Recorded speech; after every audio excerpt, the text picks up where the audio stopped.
안녕하세요. 식당을 운영하고 있는 30대 여자입니다. 여러분은 결혼이 뭔지 진지하게 고민해 보신 적 있으신가요? 저도 결혼을 했지만 솔직히 그냥 생각 없이 이 사람이 좋고 이 사람이 믿을만하고 남들 다 하는 결혼 살면서 한 번쯤 해야지 하는 생각으로 한 것 같습니다. 지금까지 별탈 없이 잘 살았기에 더욱이 결혼이라는 제도에 대해 진지하게 생각해 볼 기회가 없었고요. 결혼해서 성공이란 단순히 올바른 상대를 찾음으로써 오는 게 아니라 올바른 상대가 됨으로써 온다는 글을 본 적이 있었는데 솔직히 맞는 말은 아니라는 걸 깨달았어요. 아무리 내가 노력해서 올바른 상대가 돼도 상대방이 그 마음을 저버리고 알아주지 않으면 비극으로 끝나는 게 바로 결혼이니까요. 저는 이번에 결혼이 뭔지 또 가족이나 자식의 존재가 뭔지 생각해 보게 되는 사건이 제 앞에 터지고 말았습니다. 다른 누구도 아닌 저의 부모님으로 인해서 말이죠. 경상도 토박이인 저희 가족은 서울에서 대학을 다니고 취업한 여동생을 빼고 모두 계속 경상도에서 살고 있어요. 부모님께서는 합천에서 농사를 지으셨고 저는 고령으로 가서 보쌈집을 열고 결혼을 했습니다. 남동생은 본가에서 가까운 곳에 살면서 합천에서 경찰을 하고 있었고요. 결혼까지 서울에서 한 여동생을 빼고서는 가까이 사는 가족들은 자주 왕래를 하면서 살았네요. 저와 남동생이 날을 잡고 본가에 가면 늘 부모님보다도 저희를 먼저 반겨주시는 분들이 계셨습니다. 바로 김씨 아저씨 부부였죠. 김씨 아저씨는 저희 아버지의 무려 초등학교 친구십니다.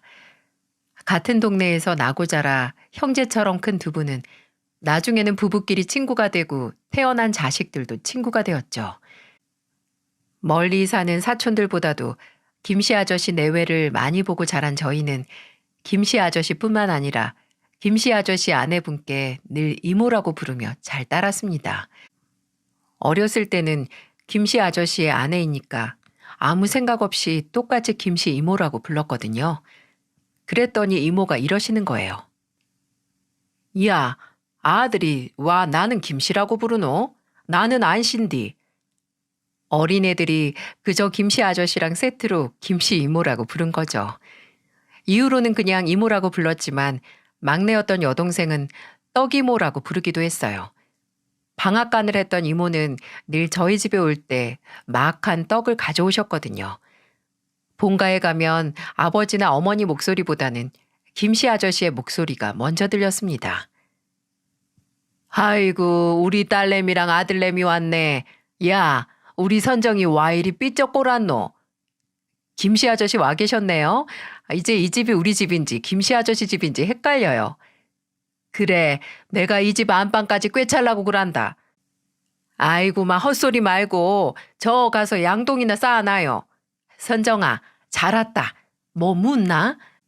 아이고 아가 와 이리 바람 불면 휘 날아가게 말랐노. 가서 너희 어머니랑 같이 국수 먹자 국수. 너 온다 해서 멸치 육수 내놨다이가. 선정이 네가 잔치국수 억수로 좋아한다이가. 이모 전 안 보이세요? 예전부터 아주 누나만 예뻐하시지. 아이고 왜 우리 민호가 안 보이겠노. 키만 이렇게 커갖고 아주 저 논에 나가 있어도 다 보이겠다.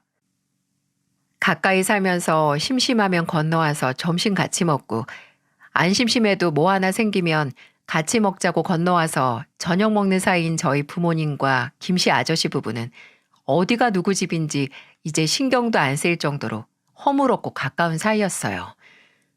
두 집 모두 농사를 지었지만 본인 집 농사보다는 상대방 집 농사가 잘 됐나 걱정을 하는 사이였죠. 김씨 아저씨는 제 기억 속에 맛있는 걸 많이 해주시는 아저씨였어요.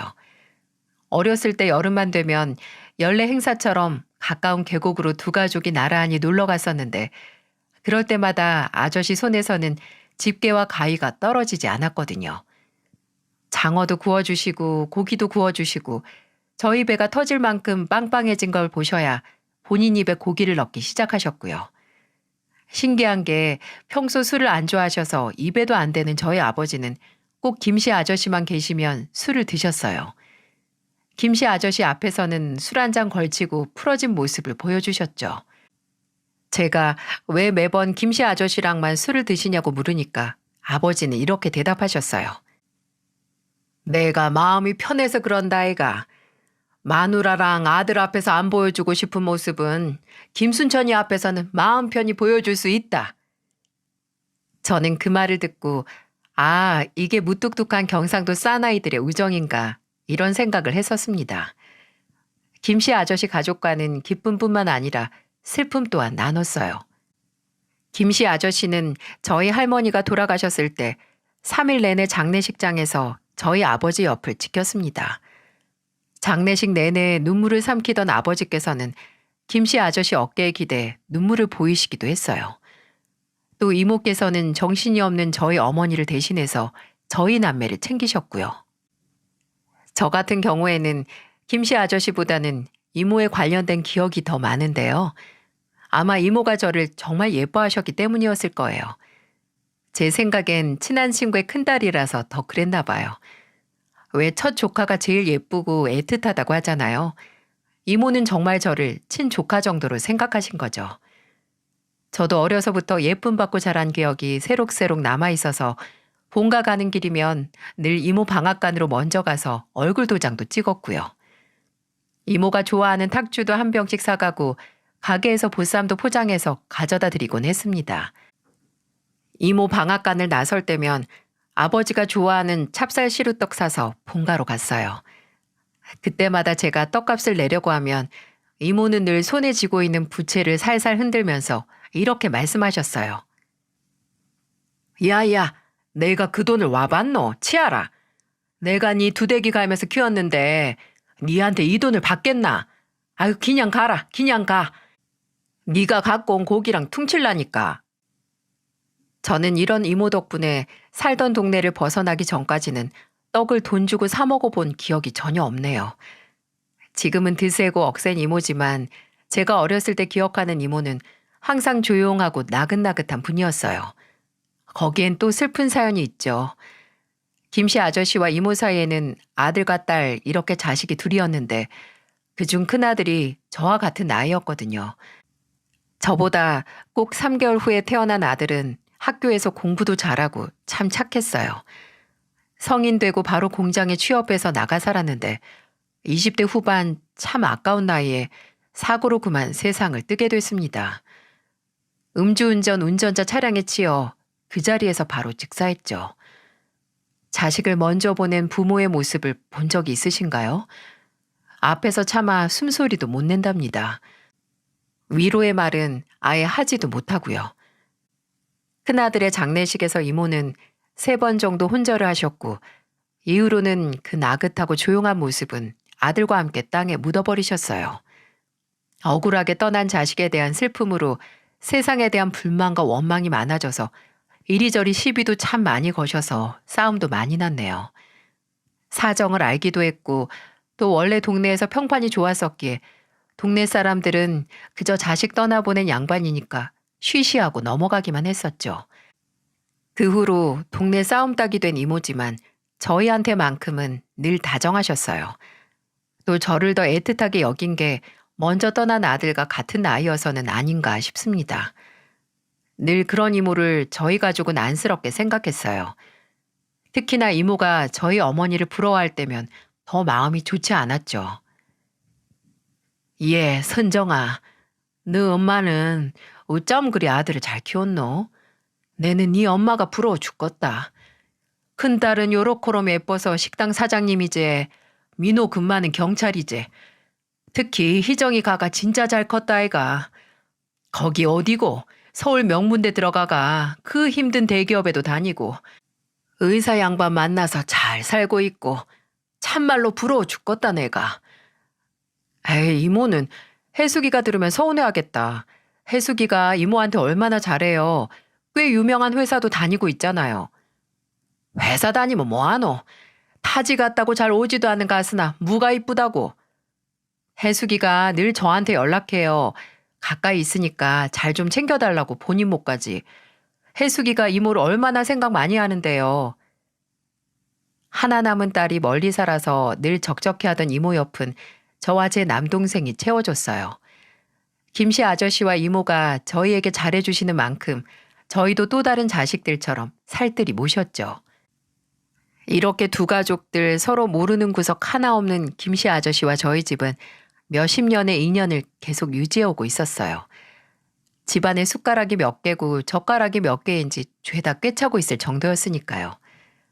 그렇게 서로가 서로의 울타리가 되어주며 가족처럼 지내왔는데 이 울타리는 죄다 무너질 수 있는 허상이었다는 걸 알게 되는 끔찍한 계기가 있었습니다.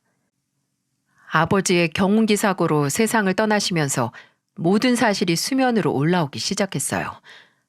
정말 마른 하늘의 날벼락이었죠. 아니, 아직 경운기는 한 손으로도 끄떡없이 운전하시던 아버지가 경운기를 타고 가다 사고가 나다니 정말 믿을 수가 없었어요. 한창 저녁 장사를 하던 저는 남동생의 연락을 받고 급히 본가로 달려갔습니다. 아버지가 경운기 사고가 났다는 말에 두 손이 벌벌 떨렸죠. 손님이 있는 식당은 그냥 문을 닫을 수 없어 비번이었던 남편에게 연락을 해서 가게 마감을 하고 합천으로 오라고 했어요. 서울에 있는 여동생에게 연락을 넣고 본가에 도착했을 때는 말 그대로 초상집이 따로 없었어요. 적막한 집에 남동생 하나만 있었네요. 야, 민호야. 아, 누나 왔나? 어떻게 된 거야? 엄마는? 엄마는 병원에 갔지. 나도 누나랑 같이 가려고 기다리고 있었다. 아버지 사고 난 현장도 보고 오고. 야, 근데 경운기 사고가 갑자기 왜 나? 아버지가 그 경운기를 몇 년을 몰았는데 뭐 누가 친 거야? 아버지가 술을 드신 것 같다. 술 먹고 탔다가 언덕 아래로 떨어져서 경운기에 깔려있는 거 동네 사람이 발견해서 신고했다. 미치겠네. 왜 술을 먹고 거길 타는데? 이게 다 무슨 소린가요? 술을 잘 드시지도 않는 양반이 왜 갑자기 술을 먹고 심지어 경운기에 올라타 운전할 생각을 한 건지 도무지 이해가 가지 않더라고요. 술을 드시고 탔다고? 아니, 누구랑 어떻게 드신 건데? 김씨 아저씨 아니야? 아버지는 김씨 아저씨하고만 술 드시잖아. 안 그래도 물어보려고. 김씨 아저씨 지금 엄마랑 같이 병원 갔다. 이모도 같이 갔고. 가서 물어봐야지. 평소에 술도 안 마시는 양반이 아니 왜 술을 먹고 핸들에 손을 댔냐고. 저와 남동생은 함께 병원으로 향했습니다. 그곳에는 참담한 표정의 김씨 아저씨와 울고 있는 어머니를 달래고 있는 이모가 계셨어요. 도착한 저와 남동생은 어머니를 붙잡고 울고 김씨 아저씨에게서 의사의 말을 전달받았어요. 아휴, 너희 아버지 경운기 밑에 오래 깔려 있었다고 한다. 거긴 오화에 타갖고 이리 허무하게 가노. 아저씨, 혹시 저희 아버지랑 같이 술 드셨어요? 술? 그래, 묻기는 묵었지. 너희 아버지가 대낮부터 집에 와가 한잔 했다.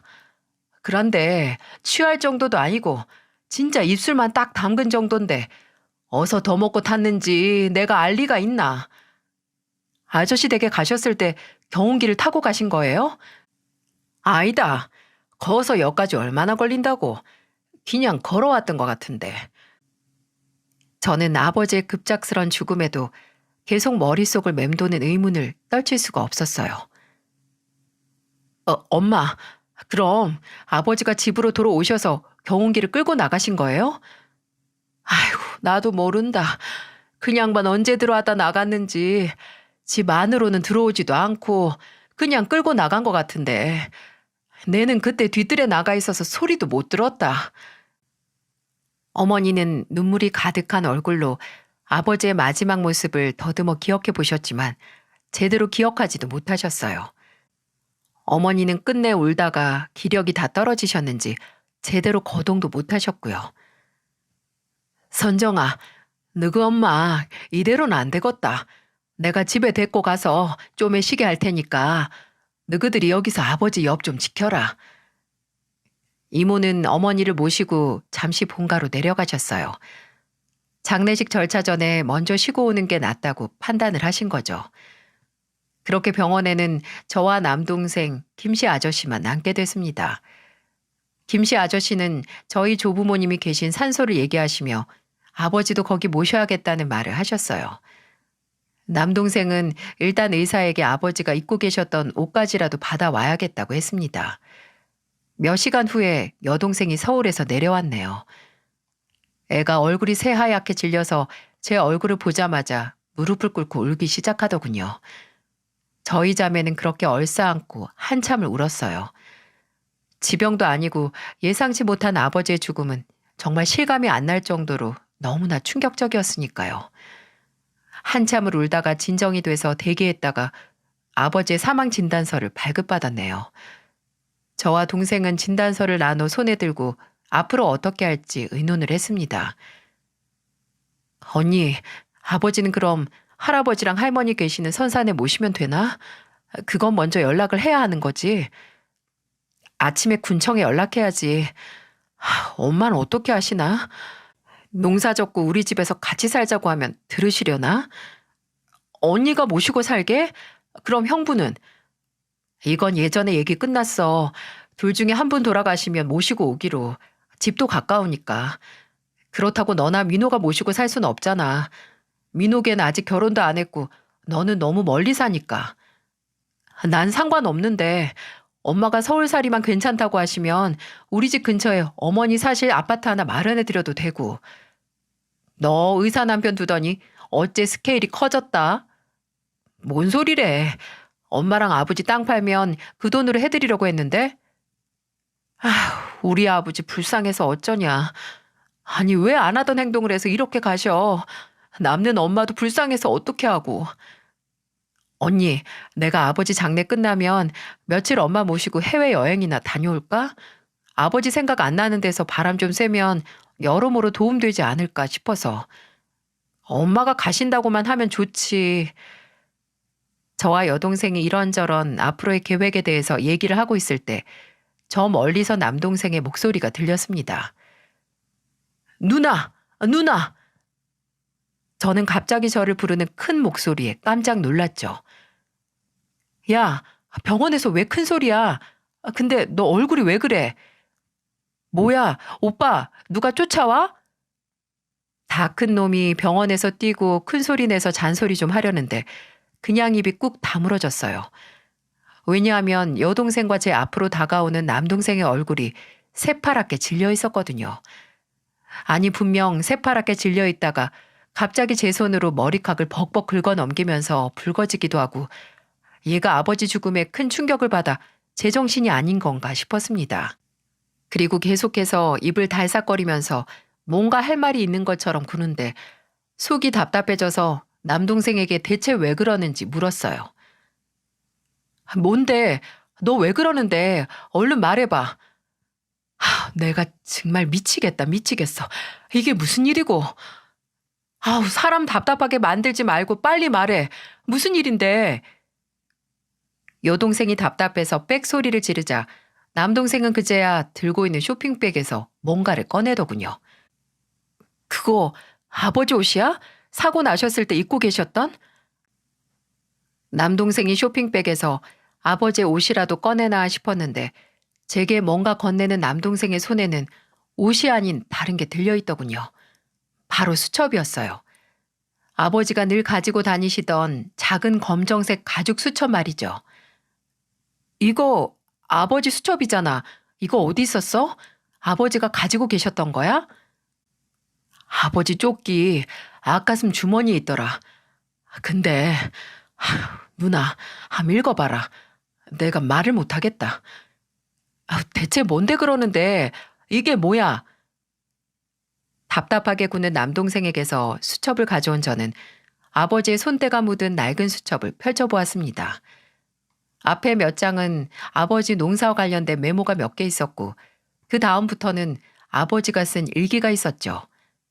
거의 맨 뒷장까지 그득그득 적힌 일기는 앞에 몇 자만 읽어도 그 자리에 주저앉을 뻔했었네요. 9월 26일 초저녁부터 순천이가 집으로 와서 막걸리 한 잔 했다. 선정엄마가 두부김치를 해줬는데 내리 먹고 마시다가 그대로 잠이 든 것 같다. 잠들기 전에 순천이가 이놈은 막걸리 한 통을 채우는 꼴을 못 봤다 라고 웃는 걸 들은 것 같다. 그렇게 한동안 있다가 주방에서 떨그럭떨그럭 거리는 소리에 설핏 잠에서 깼다. 선정 엄마가 설거지를 하나 하고 무거운 눈을 들어 올리는데 나는 거실에 누워있고 주방 모습이 여실히 눈앞에 들어왔다. 술이 들어가서 그런 건지 눈이 뜨끔한 것 같고 어질어질했다. 근데 술 때문이 아니었다. 취해 누워있던 내 눈앞에 있는 주방의 광경 때문이었다. 설거지를 하고 있는 건 선정 엄마가 아니었다. 내 친구 순천이었다. 그리고 그런 순천이 뒤에 딱 붙어있는 저 사람, 내 아이들의 엄마였다. 선정 엄마가 설거지하는 순천이 뒤에 앞판을 딱 붙이고 붙어 있었다. 이게 무슨 일인가 했다. 눈앞의 모습을 이해하기 시작하자 간간히 소리도 들렸다. 선정 엄마는 순천이 옆구리를 살살 만지면서 살이 좀 찐 것 같네 라고 했고 순천이는 이에 당신이 맨날 맛있는 거 해주니까 그렇지 라고 한다. 둘이서 간질간질한 말을 주고받는데 난 도무지 움직일 수가 없었다. 당장 그 자리에서 일어나 이게 뭐 하는 짓이냐고 따져야 했지만 내 몸은 도무지 움직이질 않았다. 혹시 내가 술김에 헛걸 본 거면 어쩌나. 나는 그냥 누운 그 자리에서 그대로 눈을 감아버렸다. 아버지의 첫 번째 일기를 읽은 저는 그대로 굳어 있었습니다. 제 옆에서 함께 읽은 여동생도 미동도 아니 숨소리조차 들리지 않았어요. 지금 제가 읽은 이게 대체 뭐죠? 이건 몇 번은 봐온 아버지의 수첩이고 이 필체도 분명 아버지 건데 저는 그대로 얼굴만 들어서 앞에 있는 남동생을 보며 침을 한번 삼켰습니다. 그리고 이게 뭔데? 아버지가 엄마를 의심했던 거야? 아니 그것보다 이게 진짜야? 아버지가 술 먹고 꿈꾼 게 아니라? 이거 첫 일기가 거의 10년 전이잖아. 누나 더 읽어봐라. 더 있다. 아버지가 이 뒤로. 저는 말을 잇지 못하는 남동생을 뒤로하고 수첩을 넘기기 시작했어요. 며칠 간격으로 써진 일기는 죄다 아버지가 쓴 어머니의 불륜. 네, 어머니의 불륜일지나 다름없었어요. 10월 3일. 미용실 간다던 사람이 안 와서 혹시나 하는 마음에 그 사람이 가는 미용실에 찾아갔다. 미용실 아줌의 말이 오늘 가게 안 왔단다. 환장할 노릇이다. 전화로 전화해서 받질 않아서 집에서 내리 기다렸다. 밤이 돼서 집에 오더니 뻔뻔한 얼굴로 머리하고 왔단다. 매일 가는 그 집으로 갔냐고 물으니 거길 가지 요 조그만 동네 어딜 가냐고 하더라. 계속 안 좋은 생각이 들어 큰일이다. 10월 14일. 오늘은 큰 마음 먹고 외출한다던 선정 엄마의 뒤를 쫓아갔다. 그 사람 앞에서 내 친구랑 바람났냐고 물을 수가 없다. 앞에서는 차마 입이 안 떨어진다. 내 눈으로 확인해야겠다 싶어서 미행을 했다. 선정 엄마는 버스를 타고 한참을 가다 생전 처음 와보는 동네에 내리더라. 골목으로 들어가 어느 건물로 들어가길래 따라가 보니 아뿔싸 다방이다 다방.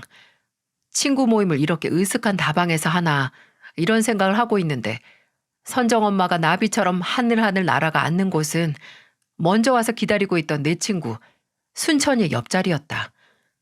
순천이는 먼저 와서 그 다방에서 선정 엄마를 기다리고 있었던 거다. 이제 더 이상 부정할 수 없게 됐다. 사이좋게 나란히 앉아 팔짱을 낀 두 사람을 보며 생각했다. 내 마누라와 나의 가장 친한 친구가 바람을 피우고 있다. 11월 30일. 점심때부터 외출한 선정 엄마도 순천이도 연락이 안 돼서 하루 종일 속이 타들어갔다. 둘 다 연락이 안 되는 날에 나는 이렇게 집에서 속만 끓이고 있다. 처량하다. 이해할 수가 없다. 다른 사람도 아니고 순천이가, 내 마누라가 순천이랑 땅 사기 당했을 때 단 한 번의 고민도 하지 않고 대뜸 본인 통장을 쥐어준 게 바로 순천이다. 더 이상 뭐가 뭔지 잘 모르겠다.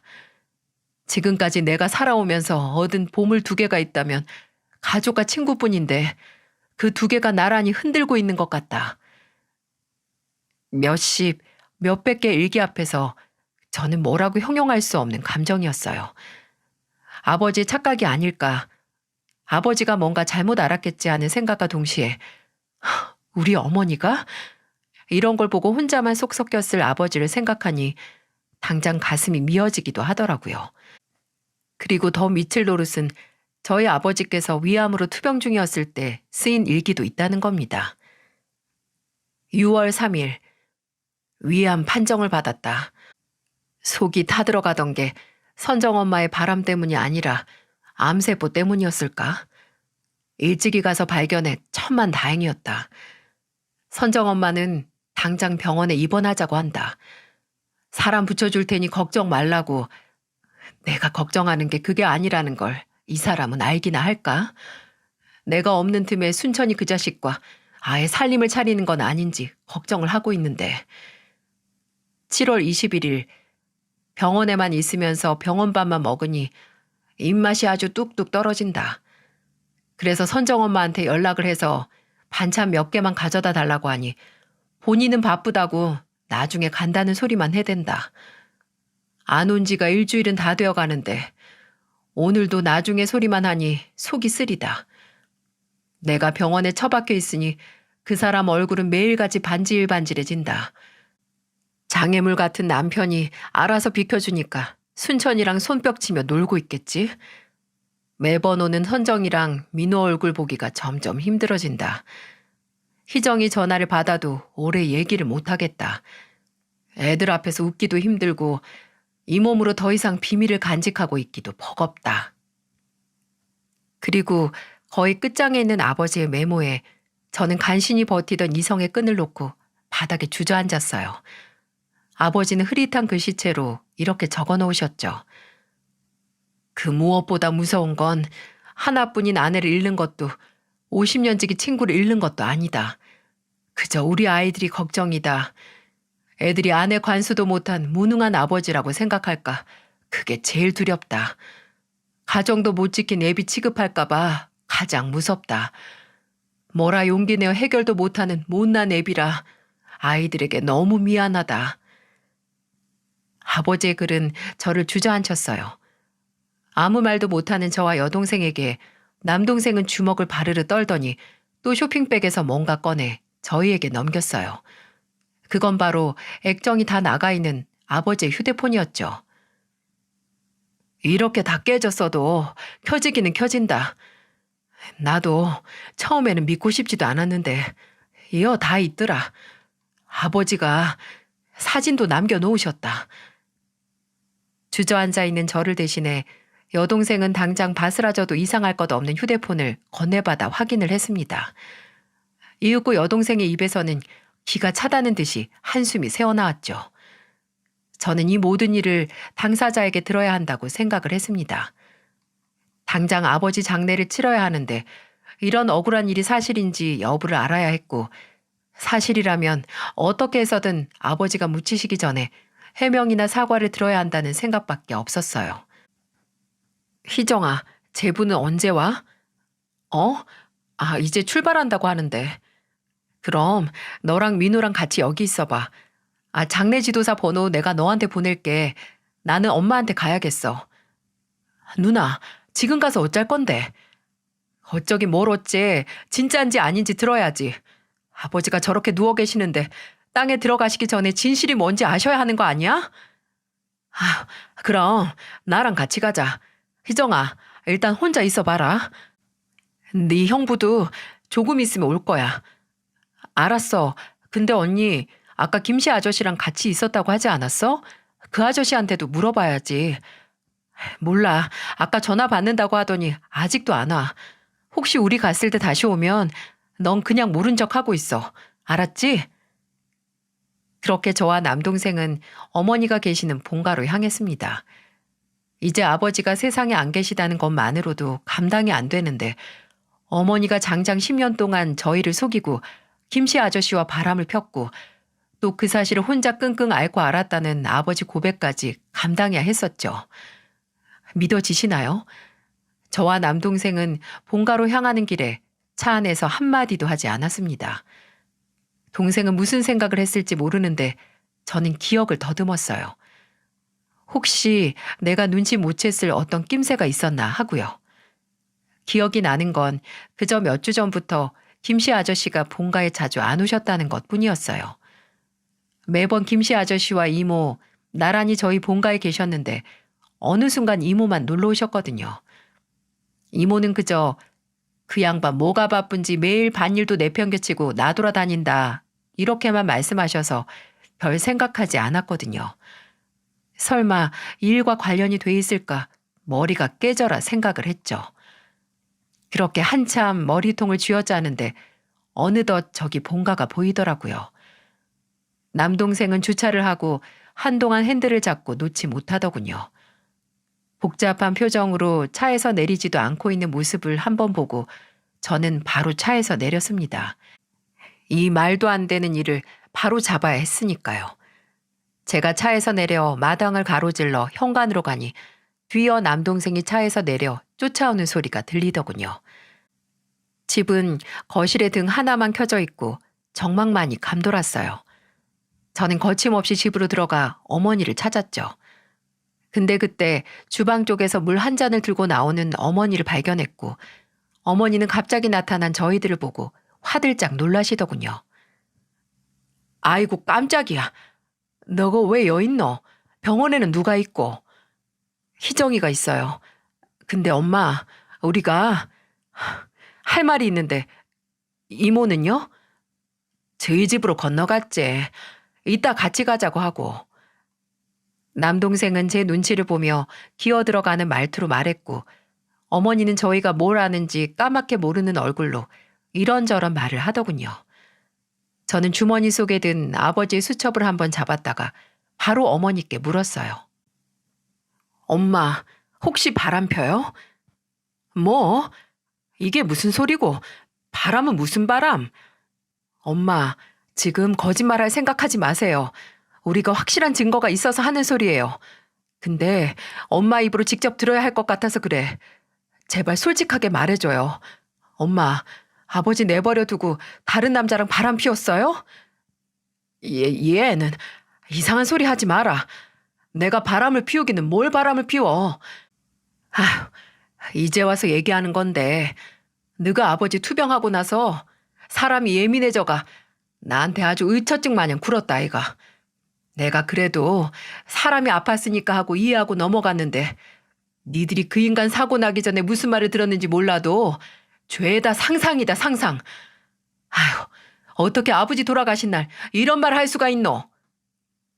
그런 일 없다고 말도 안 된다고 단호하게 말하는 어머니를 보고 솔직히 아까 차에서는 이런 부정을 바라기도 했습니다. 어머니가 아니라고 하면 그만이니까요. 하지만 제 눈으로 직접 증거를 본 이상 물러설 수 없었습니다. 저는 그대로 아버지 휴대폰을 켜서 어머니 얼굴에 들이밀었어요. 아버지가 직접 찍은 둘이 팔짱을 끼고 몸을 밀착시키고 있는 어머니와 김씨 아저씨의 모습을 말이죠. 눈을 가느다랗게 뜨고 먼지 보는 어머니는 그대로 입을 손으로 틀어막고 놀라시더군요. 그리고 한탄처럼 언제 저런 걸 찍었어 하고는 눈만 도르르 굴렸습니다. 그걸 본 남동생이 이렇게 말했어요. 어머니, 대체 어떻게 그러실 수 있어요? 아니 바람을 펴도 김씨 아저씨랑 정말 미쳤어요? 아버지가 불쌍하지도 않냐고요.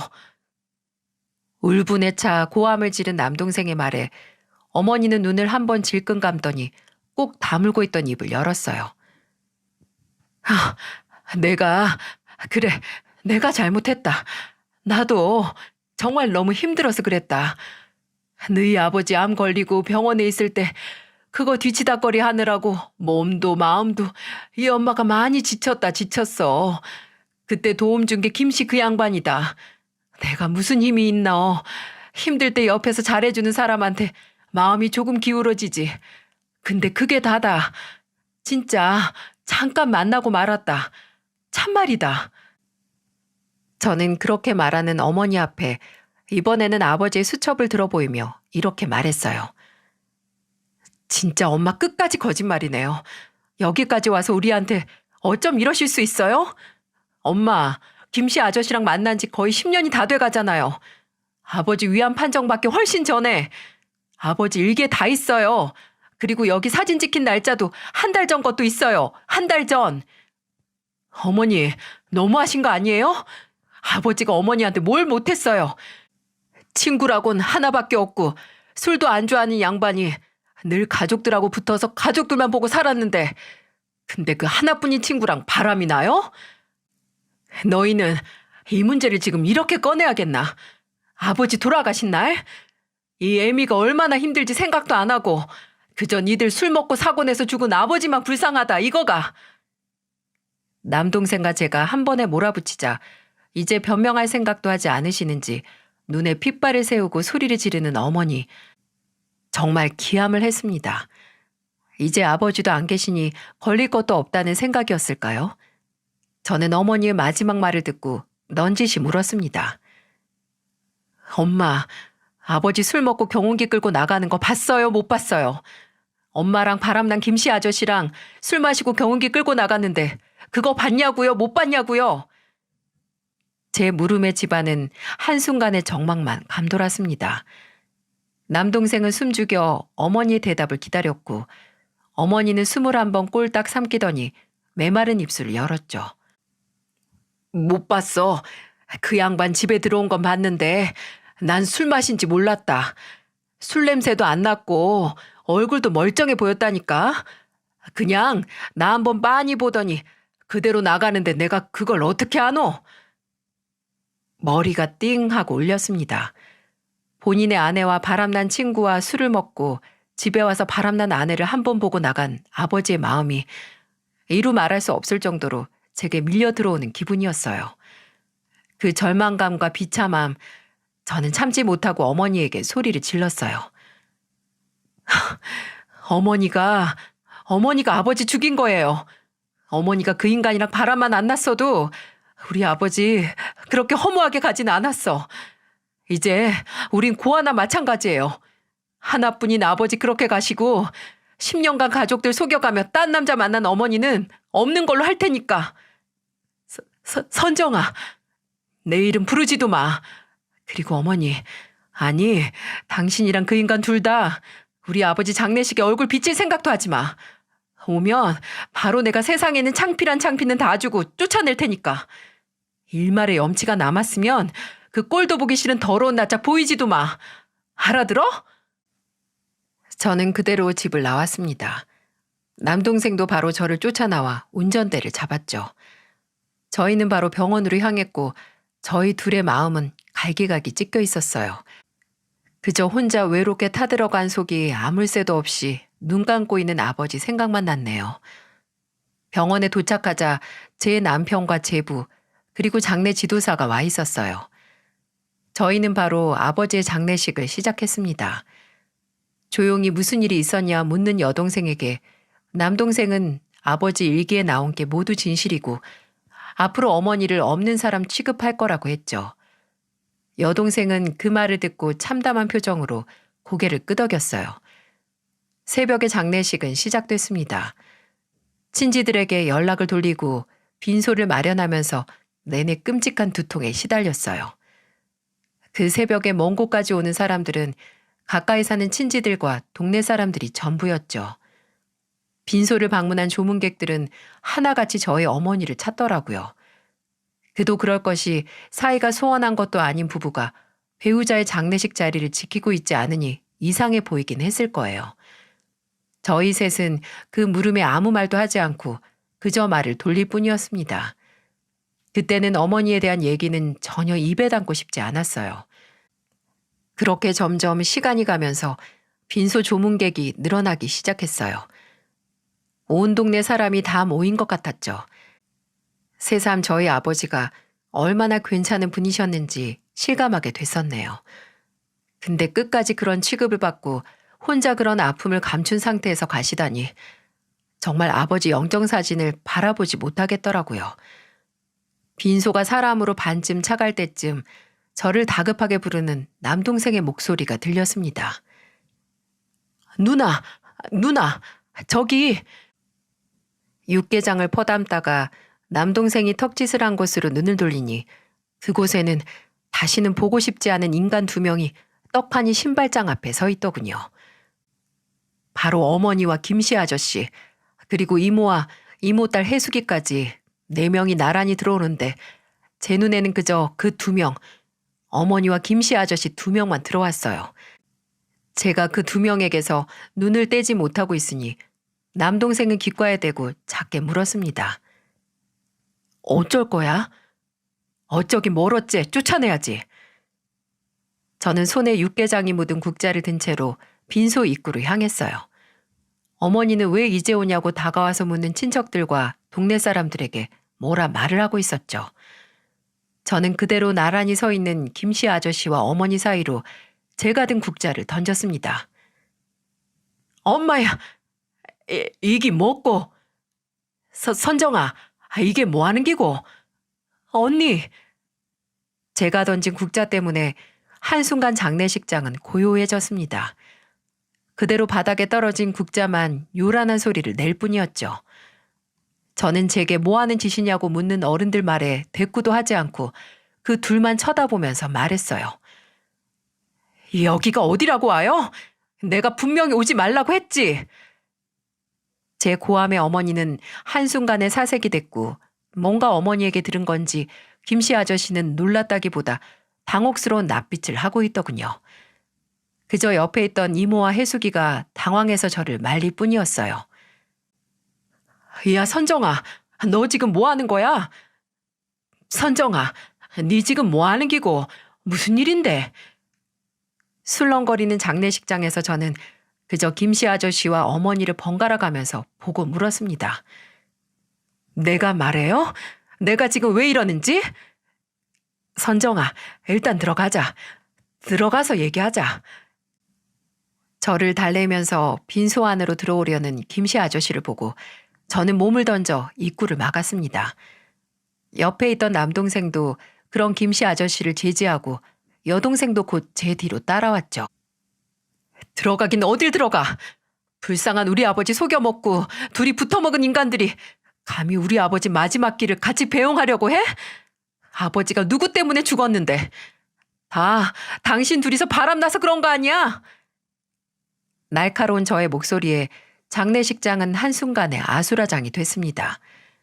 이모는 제 팔을 잡고 그게 대체 무슨 말이냐고 했고 혜숙이는 사색이 됐죠. 빈소 안에 있던 조문객들은 모두 나와 구경을 했고요. 저희 아버지 장례식에서 이 사단이 난 건 유감스럽지만 정말 무엇보다 저 둘이 쌍으로 저희 아버지 영정사진 앞에 있는 모습을 아버지께 보여드리게 할 수는 없었어요. 저는 그때 여기서 혀 깨물고 죽는 한이 있더라도 그 둘은 빈소에 들이지 않겠다고 생각했습니다. 내가 분명히 말했죠. 둘 다 여기 오면 각오해야 할 거라고. 창피당할 각오하고 오라고. 근데 태연하게 둘이서 같이 들어와? 제정신이야? 당신은 몇십 년을 같이 산 남편의 제일 친한 친구랑 바람났고 당신은 50년 지기 중마고 마누라랑 바람난 주제 무슨 염치로 고개 빳빳이 들고 여길 와? 당신들이 눈만 안 맞았어도 우리 아버지 이렇게 안 죽었어. 혜숙 아버지, 이게 무슨 말이고 지금? 말 좀 해봐라. 선정이 아가 지금 하는 말이 도대체 무슨 말인데? 내도 모른다. 선정아, 일단 들어가자. 들어가가 얘기하자. 절대 안 되지. 당장 나가요. 우리 아버지한테 당신들 얼굴 보여주고 싶지 않으니까 더 이상 창피당하고 싶지 않으면 당장 나가라고. 선정아, 너 지금 제정신이야? 너희 아버지 빈소에서 이 난리를 치고 싶어? 어머니 말 참 잘하셨네요. 그럼 우리 어머니는 아버지 버리고 뒤에서 아버지랑 가장 친한 친구랑 바람나고 싶었어요? 우리가 빤히 옆에 있는데? 아버지가 다 알고 계셨는데. 남동생의 말에 어머니는 합주기 마냥 입을 꼭 다물고 얼굴만 시뻘개졌습니다. 김씨 아저씨는 와 미치겠네라고 말하면서 한숨만 푹푹 쉴 뿐이었죠. 우리는 이제 어머니 없는 셈 칠 테니까 알아서 사세요. 계속 저 인간이랑 뒤에서 만나든 혼자 살든 아무런 상관 안 할 테니까 이제는 가족 눈치 보지 말고 편히 바람이나 피우면서 살아요. 민호야, 너 진짜. 희정이 너는 너도 같은 생각이가? 이 불쌍한 애미를 이런 취급하는 게? 불쌍하긴 누가 불쌍해요. 여기서 불쌍한 건 아버지랑 우리 셋뿐이에요. 엄마가 이렇게 만든 거예요. 10년 동안 바람 피운 거 이제야 돌려받는 거라고요. 한순간에 저희 남매에게 버림받은 어머니는 당장에라도 쓰러질 몰골이었어요. 저는 마지막이다 하고 이렇게 말을 했죠. 가세요. 가서 2번 다시 우리 눈앞에 띄지 마세요. 연락도 하지 말고 죽은 인간처럼 지내요. 나는 당장 당신이란 인간 배에서 태어난 것만으로도 치가 떨리니까 이대로 우리 인생에서 나가라고요. 분이 풀리지 않아 부들부들 떠는 저를 보고 어머니는 그대로 고개를 떨구더니 휘청거리면서 장례식 건물을 나갔습니다. 그 뒤를 김씨 아저씨가 눈치를 살살 보면서 따라갔네요. 더러운 인간들. 근데 그때 제 눈에 이모와 해숙이가 들어왔어요. 이모는 등을 보이며 나가는 김씨 아저씨를 보고 굳어 있으셨어요. 해숙이가 뭔지 모를 표정으로 저를 한번 보더니 이모를 감싸 안고 나가더라고요. 참, 내가 못할 짓을 했구나 하는 생각이 들더군요. 저는 남편과 제부가 소란스러워진 빈소를 정리하고 있을 때 동생들 손을 잡고 아버지 영정사진 앞으로 갔습니다. 그리고 천천히 무릎을 꿇었어요. 인자하게 웃고 있는 아버지 사진 앞에서 저는 벌벌 떨리는 목소리로 말했습니다. 아버지 정말 죄송해요. 근데 정말 이렇게 안 하면 우리 아버지 억울해서 눈도 못 감으실까봐 무서워서 그랬어요. 불쌍한 우리 아버지 정말 죄송해요. 지금까지 아버지 상처도 모르고 이 못난 자식들이라서 정말로 죄송해요. 저는 제대로 말도 못하다가 넘어가는 소리를 내며 엎어져 울었고 남동생과 여동생은 그런 저를 보다 제 옆에 함께 무릎을 꿇었습니다. 저희 남매는 그렇게 눈먼 장님 마냥 아버지의 심정을 몰랐던 걸 한참 무릎 꿇고 빌었네요. 저희 아버지께서 이런 못난 남매를 용서해 주셨을까요? 남은 장례식 동안 어떻게 눈을 뜨고 있는지 모르겠습니다. 입관식에서 몸에 있는 수분이 다 빠져나가라 울고 그 후에는 껍데기만 남은 것처럼 이리저리 움직이기만 했죠. 나중에 남편이 당신이 그때 어떻게 버텼는지 아직도 모르겠다고 하더군요. 물도 잘 마시지 않았거든요. 아버지를 선산에 모시고 나서야 제 5살 난 아들이 미음을 퍼서 넣어주길래 뭘 먹기 시작했어요. 저도 남동생도 또 여동생도 한동안 제정신이 아니었어요. 남동생은 어머니가 안 계실 때 아버지 물건을 몇 개 정리해 가지고 와서 저와 여동생에게 보여줬어요. 그리고 버릴 건 버리고 태울 건 태우고 또 간직할 건 간직해서 처리했죠. 마음 같아서는 어머니를 아버지와 서류상 남남의 관계로 만들고 싶었지만 아버지가 돌아가신 마당에 불가능한 일이었습니다. 아직도 그걸 하지 못했다는 것 때문에 자다가도 벌떡 일어나네요. 친척들에게서는 대체 무슨 일이냐고, 이렇게 어머니랑 안 보고 살 거냐고 연락이 지금도 온답니다. 저는 우리 가족 일이니까 우리가 알아서 할 거라고 말만 했네요. 어머니는 몇 번 저희에게 연락을 해왔습니다. 저희 남매가 다 차단을 해서 연락을 받지 않자 제일 만만한 제가 아는 식당까지 찾아오셨네요. 저는 동네뿐만 아니라 경상도 전체에서 얼굴도 들고 다니지 못하고 싶냐고 했고 어머니는 말 한마디 떼지 못하고 갔습니다. 아버지 장례식에서 그 난리를 치고 후회하지 않겠다 다짐했는데 단 한 가지 제가 후회하는 점은 바로 이모와 해숙이 앞에서 그 꼴을 보였다는 거였어요. 저는 몇 날 며칠을 고민하다 해숙이에게 미안하다는 메시지를 보냈습니다. 내가 당장 우리 가족만 생각해서 그랬다고, 너와 이모에게도 상처를 줘서 너무 미안하다고 말이죠. 그리고 하루 뒤에 해숙이에게 연락이 왔더군요. 한번 얼굴 보자고 말이죠. 저는 곧바로 나를 잡자고 했고 그렇게 만난 해숙이는 퀭한 얼굴로 나타났어요. 그걸 보고 더 죄책감이 들었었네요. 저는 그런 해숙이 앞에서 어렵게 입을 뗐습니다. 잘 지냈어? 이런 말 묻는 것도 이상하다. 그치? 그러네. 너나 나나 제대로 지냈을 리가 없는데. 미안해. 그날 그런 모습 보여서 너랑 이모가 무슨 잘못이 있다고. 특히 이모한테는 그렇게 전하면 안 됐는데. 그래, 그렇게 전하면 안 되지. 우리 엄마가 널 얼마나 예뻐했는데. 정말 미안하다. 근데 지금은 알게 해줘서 고마워하고 있어. 어? 사실 엄마도 몇 달 전부터 이상하다고 생각하셨대. 아버지가 몇 날 며칠 집을 비우기도 하셨거든. 일도 통 안 하시고. 그래서 그냥 기우다 하고 불안하게만 생각하셨는데 그 불안을 네가 깨준 거지. 아휴, 진짜 내가 그랬으면 안 됐는데 이모한테 정말 죄송하다고 전해줘. 내가 당장 이모를 찾아뵐 낯도 없다. 우리 엄마는 너희 남매 걱정하시더라. 그래, 이모라면 그러고도 남지. 정말 이모답다. 우리 엄마, 아빠랑 이혼하신대. 뭐? 정말?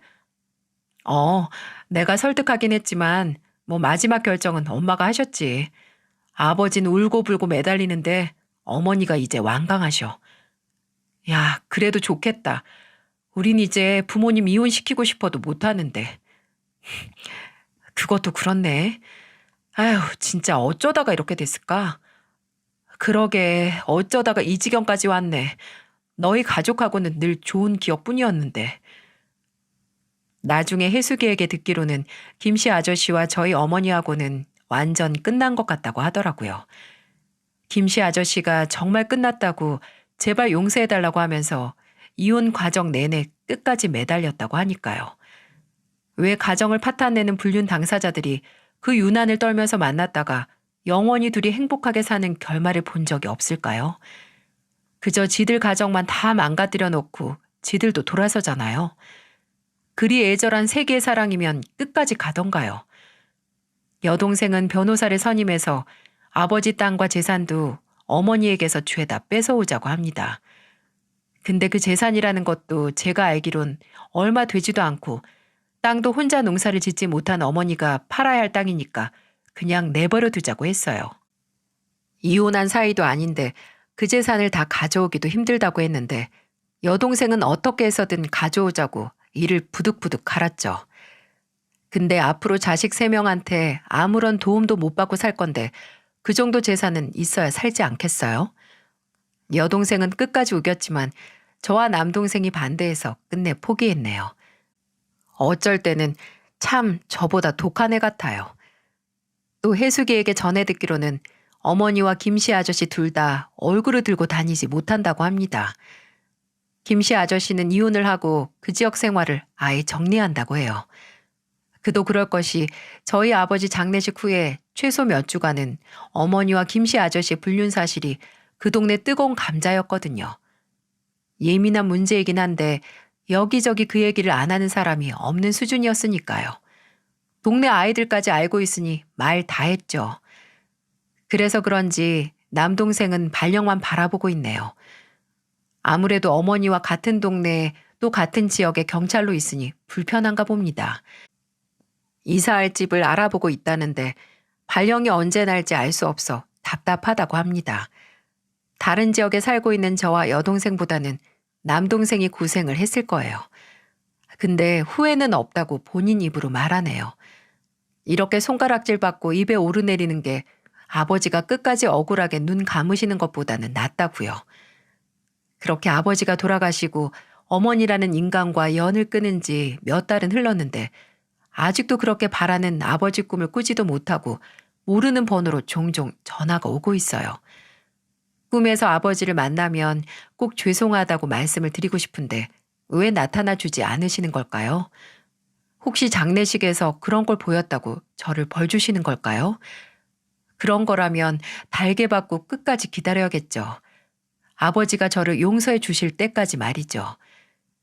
요즘 황혼 이혼이다 뭐다 마치 유행처럼 번지고 있잖아요. 자식들에게 미안해서 참고 참다가 하는 어른들이 많으니까요. 이혼도 이제 흠이 아니고 필요하다면 해야 한다는 인식이 자리 잡아가고 있기도 합니다. 저는 이혼이 자식들에게 상처가 될 수 있다고 생각하지만 그것보다도 욕망에 눈이 멀어 가족을 배신하는 게 몇 배는 더한 상처가 된다고 봅니다. 그러니 부디 세상에 있는 모든 부모님들, 모든 배우자들이 가족에게 더 큰 상처를 주기 전에 차라리 이혼이라는 선택을 했으면 합니다. 제발 일을 다 저지른 후에 걸리지 말고 차라리 본인의 마음을 빠르게 알아차리고 이혼을 했으면 좋겠네요. 본인 마음도 모르고 이리저리 놀다 끝내 걸려서 몇 배로 부풀어진 상처를 가족에게 주시지 말고요. 부모라면 자식과 가족에게 책임이 있는 사람이라면 부디 제대로 된 선택을 하시길 바랍니다. 저와 동생들은 앞으로 남은 인생 동안 그 책임을 다하지 않고 배신을 선택한 어머니에 대한 원망과 또 혼자 그 고통을 모두 안고 가는 걸 선택한 아버지에 대한 죄책감을 지고 살 겁니다. 분명 어느 순간 그 상처가 치유는 될 테지만 흉터는 남을 것 같아요. 저도 동생들도 그저 남은 가족들끼리 그 흉터를 매만져주고 보듬어주면서 살아갈 테죠. 저도 자식이 있는 부모로서 자식에게 어리석고 잘못된 선택을 한 결과물을 절대 보여주지 않기 위해 노력할 겁니다. 저와 같이 채널을 즐겁게 들으시는 모든 분들께서 부디 부끄럽지 않은 부모, 부끄럽지 않은 배우자가 되시길 바랍니다. 모두들 행복하시고 건강하세요. 안녕하세요. 한 사람의 인생이 완전히 나락으로 떨어질 때 이렇게 순식간에 나락으로 떨어질 수도 있는 거구나를 놀랍도록 느끼게 된 한 여성입니다. 누군가에게 아픈 상처를 주게 되면 자신에게 되돌아오는 상처는 몇 배는 더 크게 돌아온다는 걸 전 저의 며느리를 통해 알게 되었습니다. 네, 맞아요. 저는 며느리에게 큰 상처를 받았고 며느리는 저에게 큰 상처를 남겨준 뒤 오히려 자신의 인생의 큰 나락을 맛보게 되었습니다. 그리고 그 결과로 저에게는 사랑하고 소중한 두 손주들이 남게 되었죠. 며느리 이야기를 하기 전에 제 아들에 대한 이야기, 그리고 저의 이야기를 먼저 좀 할게요. 저는 남편을 만나 결혼을 하고 나서 아이를 갖는 게 좀 많이 어려웠습니다. 태어날 때부터 몸이 좀 약했던 전 임신도 쉽지가 않더라고요. 늦은 나이에 결혼을 한 것도 아니었고 노산도 아니었기에 저는 결혼을 한 이후에 쉽게 임신이 될 줄만 알았어요.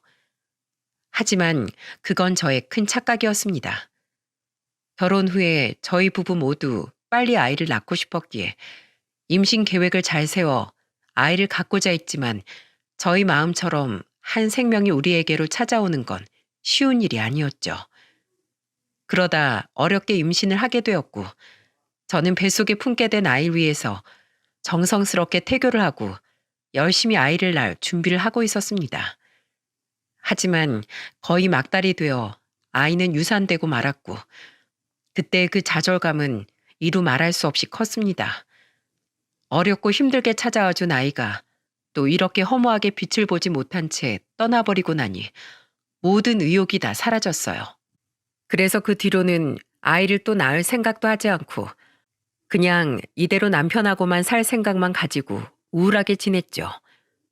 근데 아무리 생각해도 우리 부부에겐 아이가 필요하고 저는 제 남편과 저를 닮은 아이를 꼭 키우고 싶더라고요.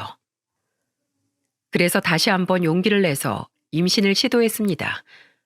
하지만 역시 임신 체질이 아니었던 전 실패를 거듭했고 그 이후로도 기적적으로 2번이나 임신을 더했지만 그때도 역시나 아이들을 모두 유산할 수밖에 없었어요. 한 번도 아니고 2번, 3번까지 이 좌절이 계속되니 이때는 진짜로 일어설 힘이 없더라고요.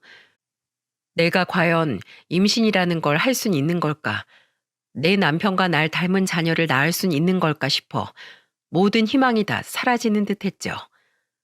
그래서 그때부터는 아예 자포자기하는 심정으로 아이는 내 인생에 없다라고 단정지어 생각하고는 남편도 저도 포기하고 그냥 둘이 행복하게 살 생각으로 지내고 있었어요.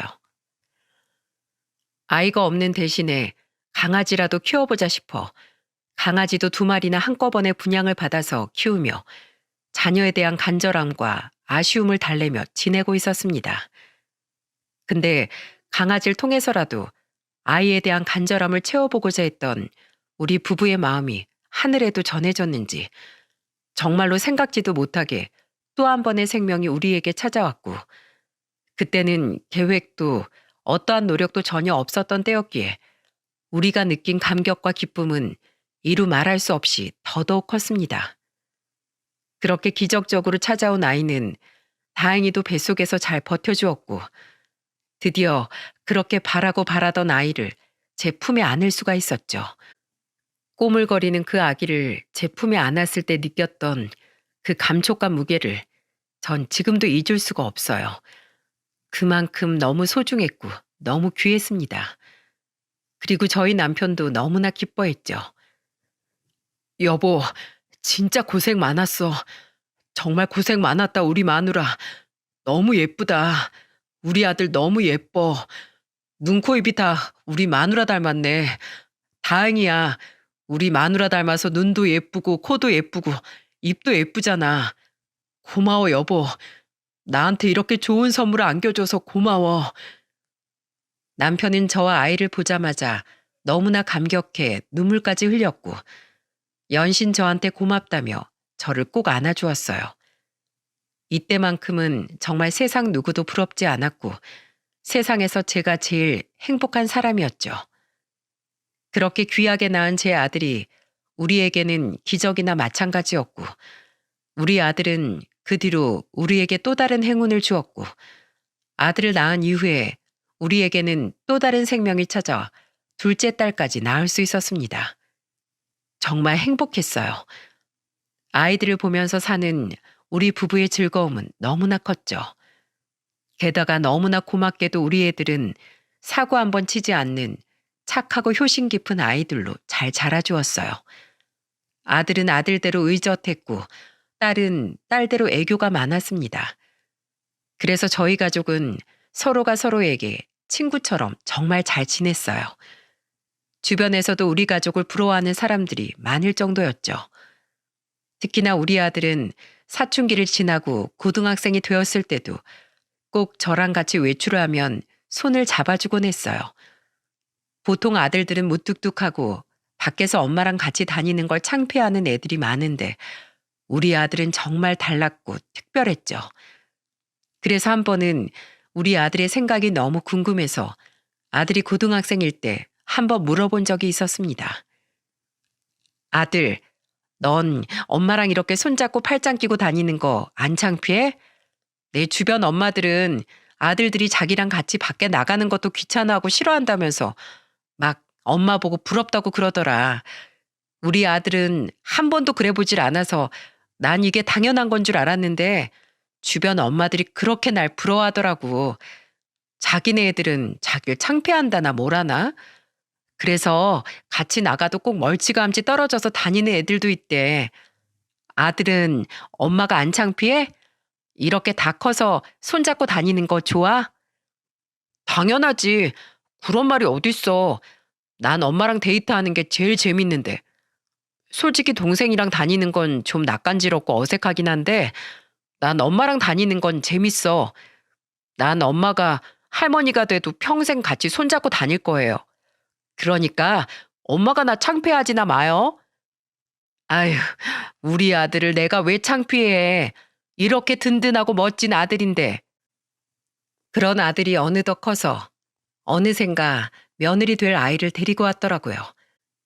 며느리는 광고회사에 다니는 아이였는데 직장도 반듯하고 성격도 털털하니 괜찮은 아이였어요.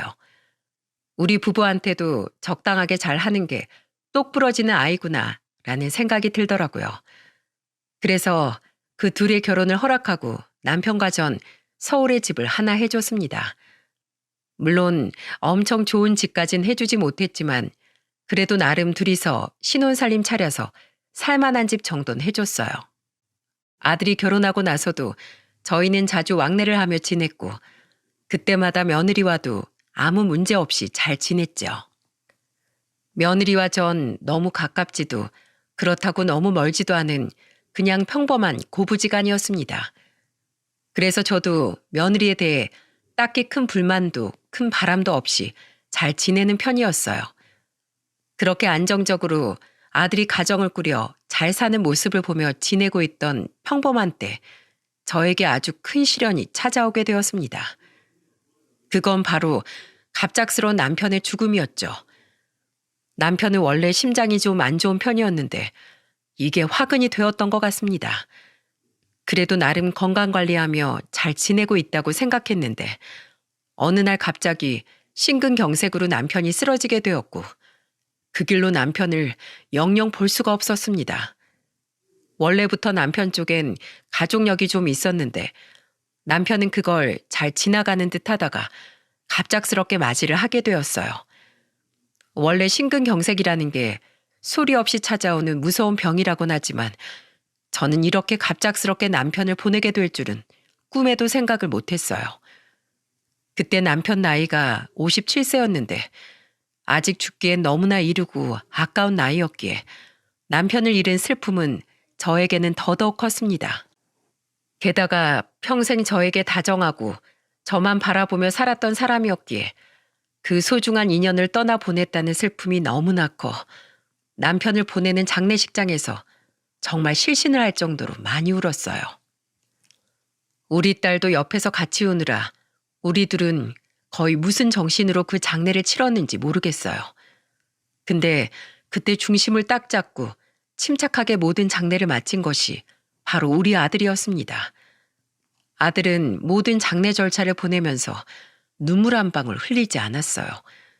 그리고 담담하게 모든 상황들을 정리하고 우느라 지친 저와 제 딸을 돌보며 끝까지 장남 노릇을 했죠.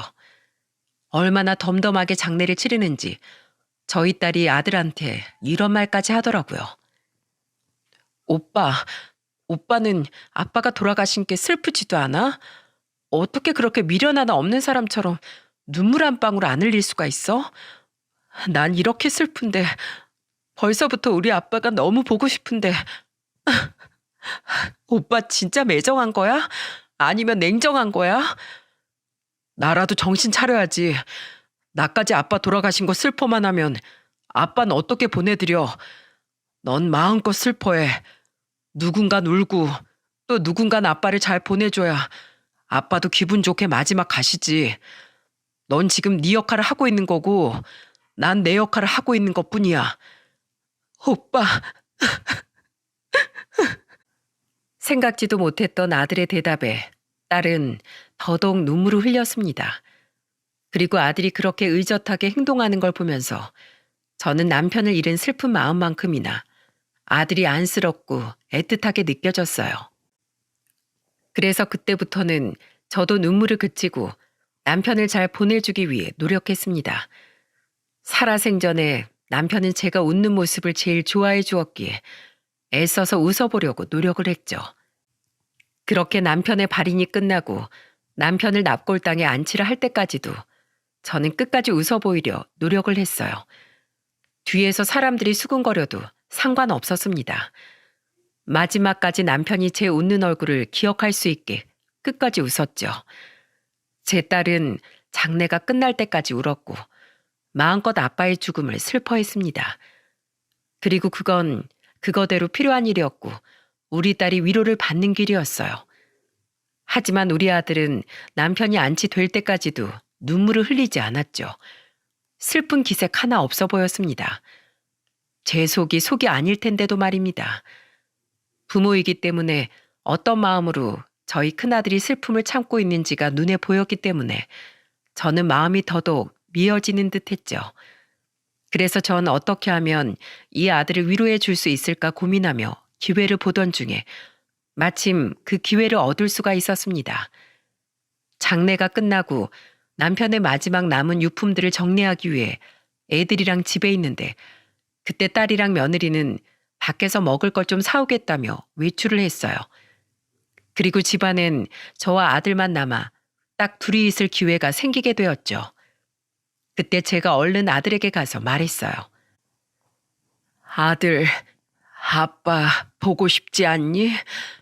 우리 아들 지금 누구보다도 마음 힘든 거 엄마 잘 아는데 엄마 이제 아빠 잘 보내주고 마음도 정리됐으니까 이제 우리 아들이 엄마한테 기대 볼까? 우리 아들 아빠 장례 내내 실컷 슬퍼하지도 못했잖아. 내가 너네 아빠를 잘 아는데 분명 네가 이렇게 마음껏 슬퍼하지도 못하는 모습 보면 마음 아파할 거야. 그러니까 이리 와라 아들. 엄마한테 와. 저는 애써 덤덤하게 남편의 영정사진을 다시 닦고 또 닦으며 하염없이 만지고 있는 아들을 보면서 말을 했습니다. 그리고 그제서야 우리 아들은 마음껏 슬퍼할 수 있었죠. 엄마, 엄마, 나 아빠가 너무 보고 싶어. 아빠가 너무 그리워. 왜 그렇게 갑자기 떠나신 거래? 왜? 너무 보고 싶다 진짜. 나 아직 아빠한테 효도도 다 못했는데 아빠가 좋아하는 낚싯대도 사다 놓고는 바쁘다면서 주지도 못했어. 나 같은 불효자가 어딨어. 엄마, 나 아빠가 너무 보고 싶어. 이제 어떻게 살아? 아빠 보고 싶어서 어떻게 사냐고. 아들은 정말 어떻게 참고 있었던 건지 그 자리에서 수도꼭지를 튼 것 마냥 눈물을 펑펑 흘려가면서 소리를 질렀습니다. 그 마음에 얼마나 한이 맺혔으면 흐느끼는 정도가 아니라 거의 오열을 하며 울더라고요. 그 속이 얼마나 문드러졌을까 싶은 마음에 저 역시도 아들을 품에 안고는 한참을 울었습니다. 그제서야 아들은 제 품속에서 어린 아이 마냥 소리내서 울었고 아들이 고개를 받고 운 제 어깨는 아들의 눈물로 가득 찰 수밖에 없었죠. 이만큼 우리 큰아들은 속이 깊은 녀석이었습니다. 그리고 책임감이 강한 아이였어요. 장례 동안엔 어떻게든 장례를 치르고 저와 딸을 돌봐야 했기에 눈물 한 방울 흘리지 않고 중심을 잘 지키다가 모든 것이 다 끝나니 이렇게 한순간에 무너져 버리고 말았죠. 하지만 우리 아들은 그만큼 또 강하기도 했기에 그날 그렇게 제 품에 안겨 5살 먹은 아이처럼 펑펑 운 이후론 다시 의젓한 제 첫째로 저의 아들로 돌아왔습니다. 그리고 그 이후부터는 자기가 아빠 몫을 대신 해야 한다며 가장 노릇을 했습니다. 아들은 수시로 저한테 전화를 해서 제 안부를 물었고 하루에 꼭 3번 이상은 전화를 할 만큼 절 많이 챙겼습니다. 주말엔 거의 저와 함께 시간을 보내기 위해 며느리와 같이 찾아오기도 했고요. 그 뒤로 아들은 일부러 손주들도 저와 많은 시간을 보내게 해주면서 그렇게 제가 외롭지 않게 신경을 많이 써주었답니다. 그렇게 또 몇 년의 시간이 흘렀어요. 다행히 저는 남편 없는 삶에 잘 적응을 했고 우리 모두가 다 남편 없이 잘 지내고 있었죠. 근데 그러다 생각지도 못하게 이번엔 저한테 또 다른 시련이 찾아왔어요. 그건 바로 저의 건강 문제였는데요. 평소에 당뇨를 앓고 있던 저는 몸이 더 안 좋아지게 되었고 당뇨 수치가 확 올라가게 되면서 합병증까지 나타날 수 있다는 의사의 소견을 받고 나서는 각별히 건강에 주의를 해야 했습니다. 당뇨 약까지 챙겨 먹어야 하는 수준이 된 저를 알고 나선 건 제 아들이었어요. 몸이 안 좋아 병원에 간 것도 아들과 함께 간 거였기에 검사 결과 역시 아들과 함께 들었던 건데 제 건강의 적신호를 들은 아들은 그때 큰 결심을 했던 것 같습니다. 왜냐하면 며칠 뒤에 제가 생각지도 못했던 제안을 하나 저에게 해왔거든요. 아들이 저에게 제안한 건 놀랍게도 같이 살자는 거였어요. 제가 혼자서 집에 있는데 아들 녀석이 다짜고짜 찾아와 하는 말이라 전 깜짝 놀랐어요. 엄마 지금 건강 많이 안 좋아졌잖아요. 앞으로 병원 다니면서 엄마 계속해서 검사도 받고 치료도 해야 하는데 이참에 서울로 이사 와요. 나 안 그래도 아빠 돌아가시고 나서 엄마 혼자서 청주에서 지내는 거 걱정됐는데 잘 됐어. 이번 기회에 같이 올라가서 우리랑 같이 살아요. 뭐? 아니 네 마누라는 어쩌고? 와이프하고도 얘기된 거야? 예, 시어머니랑 같이 살고 싶어하는 며느리 몇 없어. 그게 얼마나 힘든 일인데 서로한테 다 힘든 이야기야. 근데 나 아픈 시어머니 반기는 며느린 더 없다. 엄마 그냥 여기에서 혼자 살게. 혼자 지내도 충분해. 그리고 서울 갈 때마다 네 동생도 나오는데 뭘. 그렇다고 걔가 지금 엄마랑 같이 사는 것도 아니잖아요. 자기 일하느라 바쁜 앤데. 그러니까 엄만 나랑 같이 살아요. 와이프한테도 다 이야기했어. 그 사람도 그렇게 하자고 얘기 다 마쳤으니까 엄마는 그냥 몸만 오면 돼요. 이 집도 그냥 다 팔고 집으로 가요. 나랑 같이 지내요. 저는 아들의 말에 깊이 고민이 되었습니다. 그래서 생각을 해보겠다고 하고서 며칠을 고민을 하며 지냈죠. 한참 고민을 하고 있는데 이번엔 며느리한테 전화가 왔더라고요. 그리고 며느리의 말에 저는 결정을 내릴 수 있었습니다. 어머님, 아범한테 얘기 다 들었어요. 왜 고민하세요? 저 불편할 거 하나도 없어요. 아범이 어머님 걱정을 많이 해요. 어머님 건강 챙겨드려야 하는데 저희 집으로 들어오는 거 망설이셔서 어떻게 해야 할지 모르겠다고요. 아범이 아버님 그렇게 돌아가시고 나서 얼마나 슬퍼했는지 어머님도 아시잖아요. 이번엔 아무것도 못한 채로 어머님 돌아가시게 할 수 없다면서 아주 결심 크게 했어요. 그러니까 꼭 오세요, 어머님. 방 꾸며놓고 제가 기다릴게요. 저는 며느리의 이 전화를 통해서 고맙게도 며느리도 날 많이 생각해 주는구나 싶어 이 기회에 그 집으로 들어가서 우리 손주들이랑 시간도 많이 보내고 또 아들 부부 둘 다 밖에서 일하는데 아침이라도 내가 잘 차려주자 싶은 마음에 그 집으로 들어가게 됐습니다. 당연히 제가 살고 있던 집은 처분을 했어요. 묵혀둔다고 해서 더 값이 오를 집도 아니었기에 바로 팔아버리고는 아들 집으로 들어갔죠. 그리고 제가 가지고 있던 돈은 아들네 부부에게 미안하기도 하고 또 조금이라도 제가 보탬이 되고 싶은 마음에 집값으로 받은 3억을 아들네 부부에게 주기로 했습니다. 그리고 그 3억을 보태 제 방까지 따로 쓸 수 있는 집을 구해 이사를 갔죠. 근데 집을 구하는데 보태서 제 돈을 썼을지언정 저는 3억이란 큰 돈을 아들네에게 그냥 주진 않았습니다. 물론 저희 아들을 못 믿어서 그런 건 아니지만 사실 사람 일은 앞으로 모르는 거고 또 제가 느끼기에 평소 며느리는 보통 내기가 아니었기에 술을 쓴다 생각할지라도 꼭 효도 계약서는 받아놔야겠더라고요. 그래서 저는 효도 계약서를 쓰는 조건 하에 애들에게 돈을 주었죠. 여기에서 효도 계약서가 뭔지 궁금하신 분들이 있으실 텐데요. 제 사연을 듣는 분들 중에서도 자녀가 있고 또 그 자녀들에게 살아생전 큰돈을 주거나 재산을 물려줘야 할 일이 생기면 꼭 이 효도 계약서를 써놓으시라고 말씀드리고 싶어요. 이 효도 계약서란 실제 법에서 다루고 있는 계약서인데요. 저도 이 사연에서 정확하게 알려드리고 싶어서 제 딸에게 물어 정확한 뜻을 알아보니 효도 계약서란 민법 제561조의 부담부 증여를 의미한다고 해요. 쉽게 말해 부모가 자녀에게 재산을 증여하는 조건으로 자녀는 그 부모에게 효도를 할 것을 요구하는 계약서죠.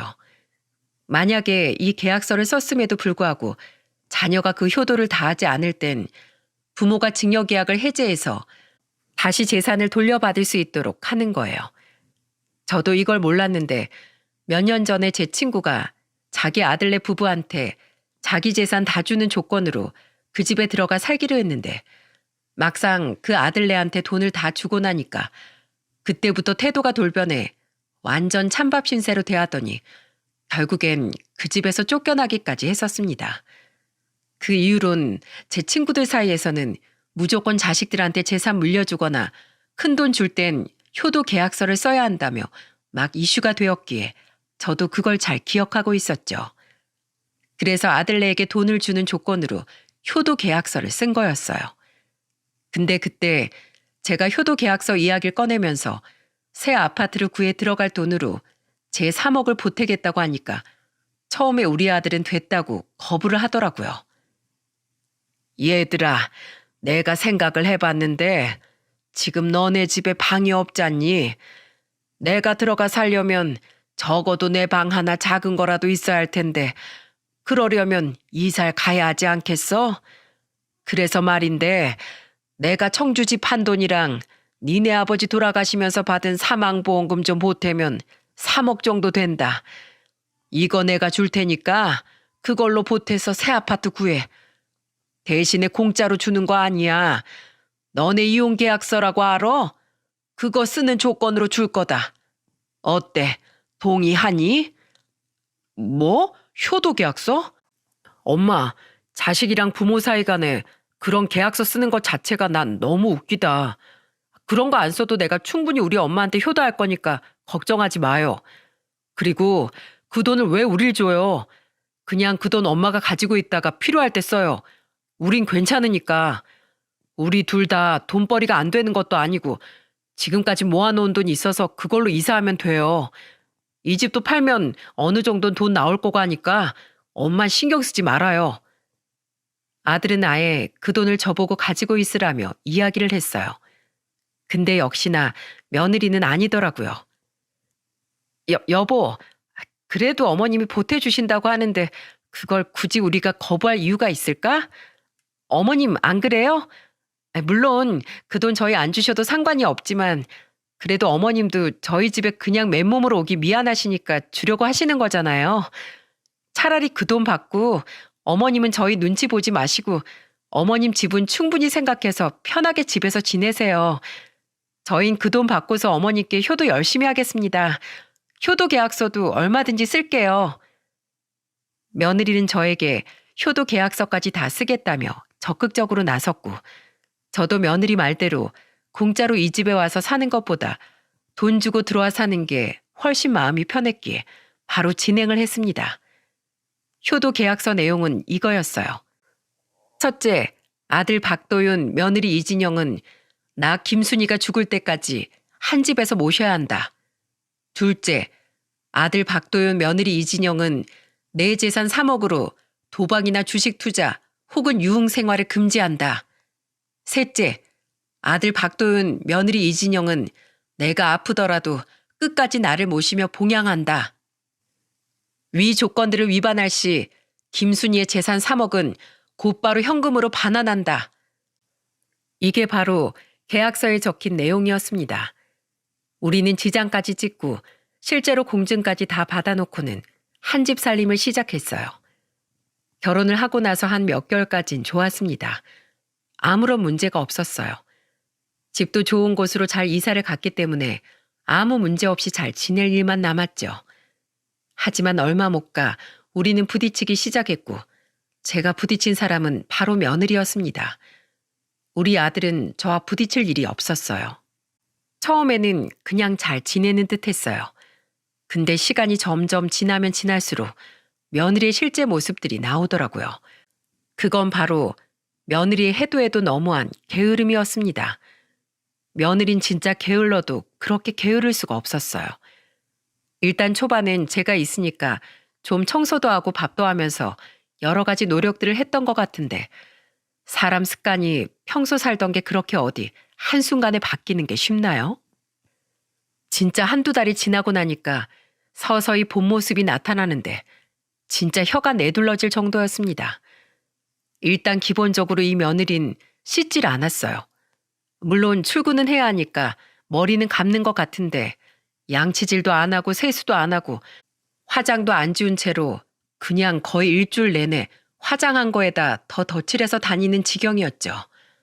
근데 그거야 뭐 본인이 혼자서 불편한 거니까 그것까지 제가 터치하진 않았습니다. 문제는 집안일을 하나도 하지 않는다는 거였어요.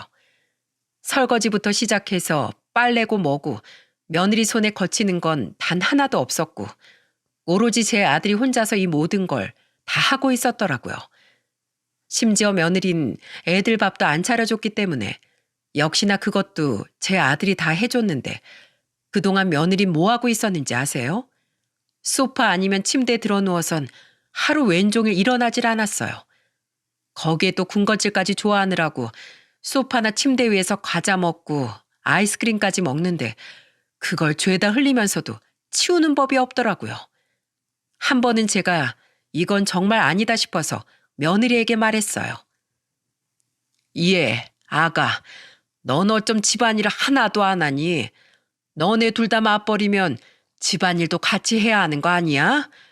내가 진짜 시집살이 시키고 싶지 않아서 혹여나 네가 불편해할까 봐 말을 좀 아껴보려고 했는데 이건 정말 아닌 것 같다. 얼른 들어가서 좀 씻고 나와서 저녁 차리는 거라도 돕고 거실이랑 방들 청소기라도 좀 돌려. 저는 처음으로 이렇게 며느리에게 말을 했습니다. 근데 그 뒤에 돌아오는 말이 뭐였는지 아세요? 아마 다들 들으시면 깜짝 놀라실 거예요. 어머님, 저 이러고 30년을 넘게 살았는데 어떻게 그걸 한순간에 고쳐요? 그리고 살림은 저보다 아범이 더 잘해요. 그래서 그냥 맡기는 거니까 간섭하지 마세요. 뭐라고? 얘, 네 꼴을 좀 봐라. 지금도 하도 안 씻어서 냄새가 여기까지 나. 그리고 애들이 집에 들어오면 엄마가 밥도 좀 차려주고 아니면 설거지라도 해주면서 애들 신경도 써주고 해야지. 그렇게 무심하게 누워만 있는 사람이 어딨어? 아, 진짜 어머님, 제가 알아서 할게요. 저희 부부는 지금까지 제가 이렇게 살아도 아무 문제 없이 잘 살았고 우리 애들도 제가 여기 누워있으면 그냥 그러려니 해요. 어머님만 지금 요 한두 달 보고 이러시는 거잖아요. 여기에선 제가 왕이에요. 어머님이 적응하셔야 한다고요. 며느리는 정말이지 싸가지가 없었습니다. 원래도 똑부러지고 보통 내기가 아닌 건 알고 있었지만 진짜 거의 막 나가는 성격이더라고요. 저는 우라가 치밀었지만 주방에서 소란을 듣고 나온 아들 녀석의 얼굴을 보니 더는 소란 피우면 안 되겠다 싶어서 그냥 내버려뒀네요. 근데 그래도 며느리는 진짜 그 뒤로도 가면 갈수록 제가 모르는 모습들이 많았죠. 밤 늦게까지 술을 마시고 들어온다거나 제 아들을 보자마자 자기 옷을 휙휙 벗어던진다거나 진짜 해도 해도 너무한 일이 많았죠. 그때마다 제가 싸우기도 하고 타이르며 그 버릇을 좀 고쳐볼까도 했지만 그게 전혀 먹히질 않더라고요. 그 시간이 무려 7년이었습니다. 7년 동안 며느리는 변하지 않았지만 그래도 그때까지는 며느리로서의 도리는 다 하며 잘 지냈죠. 근데 그것도 얼마 못 가 완전히 변해버렸고 저는 인생의 암흑기를 겪을 수밖에 없었습니다. 저에게는 너무나 큰 충격적인 사건이었고 지금도 생각하면 참으로 비통한데요. 어느 날 집에 있는데 어디에선가 저에게 전화가 왔고 그건 바로 제 아들이 쓰러져 병원으로 실려갔다는 전화였습니다. 며느리는 회사에서 일을 하느라 연락을 안 받아 저한테로 전화가 온 거라 저는 놀라서 병원으로 달려갔어요. 하지만 쓰러져 누워있는 아들의 모습을 마지막으로 저는 더는 우리 아들의 모습을 볼 수 없었습니다. 아들은 결국 자기 아빠와 똑같은 심근경색으로 쓰러져 생을 마감하고 말았거든요. 아들은 약국을 하나 차려서 일을 하고 있었는데 손님이 많지 않은 시간이라 파트타임 직원도 출근하지 않았던 시간이었습니다. 그 시간에 잠깐 화장실에 간 아들은 그곳에서 갑자기 쓰러졌고 가게에 갔다가 아무도 없자 화장실만 들렀다 나가려고 했던 손님에 의해 발견돼 병원으로 실려간 거였어요. 너무 늦은 발견에 결국 아들은 다시는 돌아올 수 없는 강을 건너게 됐던 거였습니다. 저와 며느리는 아들의 죽음을 맞이하자마자 통곡을 했어요. 안 돼. 아들아, 안 된다. 이렇게 허무하게 갈 순 없어. 네가 어떤 아들인데. 나한테 네가 어떤 아들인데. 저는 정말 너무나 슬퍼 거의 울부짖는 소리가 나왔고 옆에서 며느리도 충격을 많이 받았는지 거의 실신할 정도로 울더라고요. 우리 손주들은 말할 것도 없이 슬퍼하고 있었는데 그때 우리를 돌봤던 게 제 딸이었습니다. 그나마 딸이 정신을 차리고 그 모든 장례 절차를 또 자기 오빠가 그랬던 것처럼 의젓하게 하더라고요. 그렇게 아들을 남편이 있는 곳에 같이 안치를 해놓고는 저는 돌아와 아들 몫까지 내가 우리 손주들을 잘 키워줘야겠다라는 생각을 했네요. 근데 그 다짐은 지킬 수가 없었습니다. 왜냐하면 아들이 죽고 난 지 8개월 만에 며느리가 완전히 돌변해버렸거든요. 우선 집안일을 안 하는 건 뭐 기본이었죠. 근데 그 이후론 미친 애처럼 저한테 뭘 하는 줄 아세요? 집을 나가라고 하더라고요. 어머님, 이제 집 좀 나가주셔야겠어요. 이제 남편도 없는 마당에 제가 더는 어머님 모시고 살 이유가 없잖아요. 그러니까 당장 나가주세요. 뭐야? 야, 애미야, 너 뭐 잘못 먹었니? 하루아침에 갑자기 나가라고 하면 내가 갈 데가 어디 있다고. 그거야 어머님 사정인 거죠. 저 그동안 어머님 잔소리 들을 만큼 들었고 지겨울 만큼 지겨워졌어요. 그러니까 더는 어머니랑 같이 살 이유 없어요. 이만 나가세요. 며느리는 이 말을 하면서 급기야는 제 짐까지 몽땅 다 싸고는 아예 문 밖으로 던져버리더라고요. 정말이지 너무나 갑작스럽게 일어난 일이라 저는 어안이 벙벙해질 정도였습니다. 하지만 며느리는 뜻을 굽히지 않았어요. 다시 들어가려고 하니 비밀번호도 언제 바꿨는지 열리지도 않더군요. 결국 그렇게 쫓겨나 버린 전 너무나 서러워 일단은 딸네 집으로 갔고 다음날 남편과 아들이 있는 곳으로 가서 정말 펑펑 울었어요. 어찌나 내 아들이 보고 싶은지 한 번만 안아봤으면 소원이 없겠더라고요. 아들아, 보고 싶다. 네가 없으니까 내가 이렇게 찬밥 신세가 되어버리네. 다시 돌아와 주라 아들아. 나한테로 다시 돌아와 줘. 며느리가 어쩜 이렇게 매정해 줄 수가 있는 거냐? 어쩌면 나한테 그럴 수가 있어. 저는 슬픈 마음에 한참을 그 앞에 앉아 울고 있었습니다. 근데 그러다 갑자기 번뜩하고 스치는 게 하나 있었어요. 네, 바로 여러분이 생각하시는 그거 맞아요. 효도 계약서였죠. 그간 7년을 같이 살면서 그 효도 계약서를 꺼낼 일이 없었기에 저는 까마득히 잊고 있었어요. 근데 그게 그 순간 정말 머릿속을 확 스치듯 생각이 나더라고요. 저는 어떻게 하면 며느리에게 복수를 할 수 있을까 한참 고민하던 중이었는데 딱 이거다 싶어서 일단 그 계약서부터 찾았습니다. 나중에 며느리네 집으로 다시 찾아가 제 짐을 완전히 다 빼앗았는데 그때 제 통장 뭉치를 같이 꺼내와 가지고 있었는데 그 계약서가 여기에 딱 있는 게 아니겠어요? 정말 천만다행이다 생각을 하며 바로 이걸 가지고 변호사 사무실로 가지고 갔죠. 변호사는 제 계약서를 보더니 좀 어려울 순 있지만 승산이 있다면서 한번 해보자고 하더라고요. 그래서 바로 그때부터 소송에 들어갔습니다. 아들이 묻힌 고향 선산에 가서 아들이 너무 보고 싶어서 통곡을 했어요. 그 당시 정말 얼마나 울었는지 모릅니다. 그러다 그때 생각난 것이 있었습니다. 당시 제가 잊고 있었던 효도 계약서가 생각이 났어요. 아들 집으로 들어갈 때 썼던 것이 생각이 났어요. 변호사를 찾아갔더니 쉽지는 않을 거라고 했지만 그래도 공증을 받아놓은 계약서니 해보자고 하기에 바로 소송에 들어갔죠. 그리고 소송에 들어가면서 며느리에게 가서 먼저 제 돈을 내놓으라고 이야기를 했습니다. 하지만 역시나 며느리는 뻔뻔하게 나오더라고요. 아니, 어머니, 지금 그게 몇 년 전 건데 이제 와서 꺼내가지고는 소송을 걸겠다고 하시는 거예요? 그리고 손주들 생각도 하셔야죠. 저한테서 그 돈 다 빼가시면 얘네들은 어떻게 되라고요? 애들 대학교도 보내야 하고 앞으로도 계속 쭉쭉 나갈 돈이 천진데 코 묻은 돈 뺏어가실 거예요? 그리고 참 어머님 양심도 없으시네요.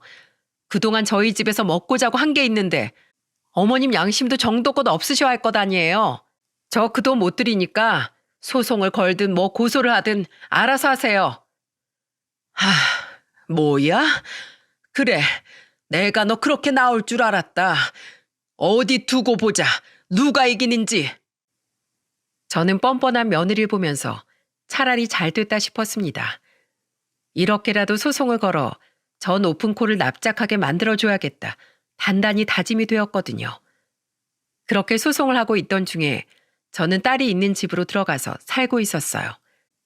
딸은 예술 쪽으로 일을 한답시고 집도 딱 방 한 칸짜리 얻어서 지내고 있었고 저도 돈 한 푼 못 받고 쫓겨난 신세였기에 다른 곳으로 이사 갈 수도 없어 거기서 둘이 같이 지내고 있었어요. 근데 그 임시 거처를 알고 있던 제 큰손주가 갑자기 절 찾아왔더라고요. 아니, 여긴 어떻게 왔어? 왜 왔어? 그 짐은 다 뭐고? 할머니, 나 할머니랑 같이 살면 안 돼요?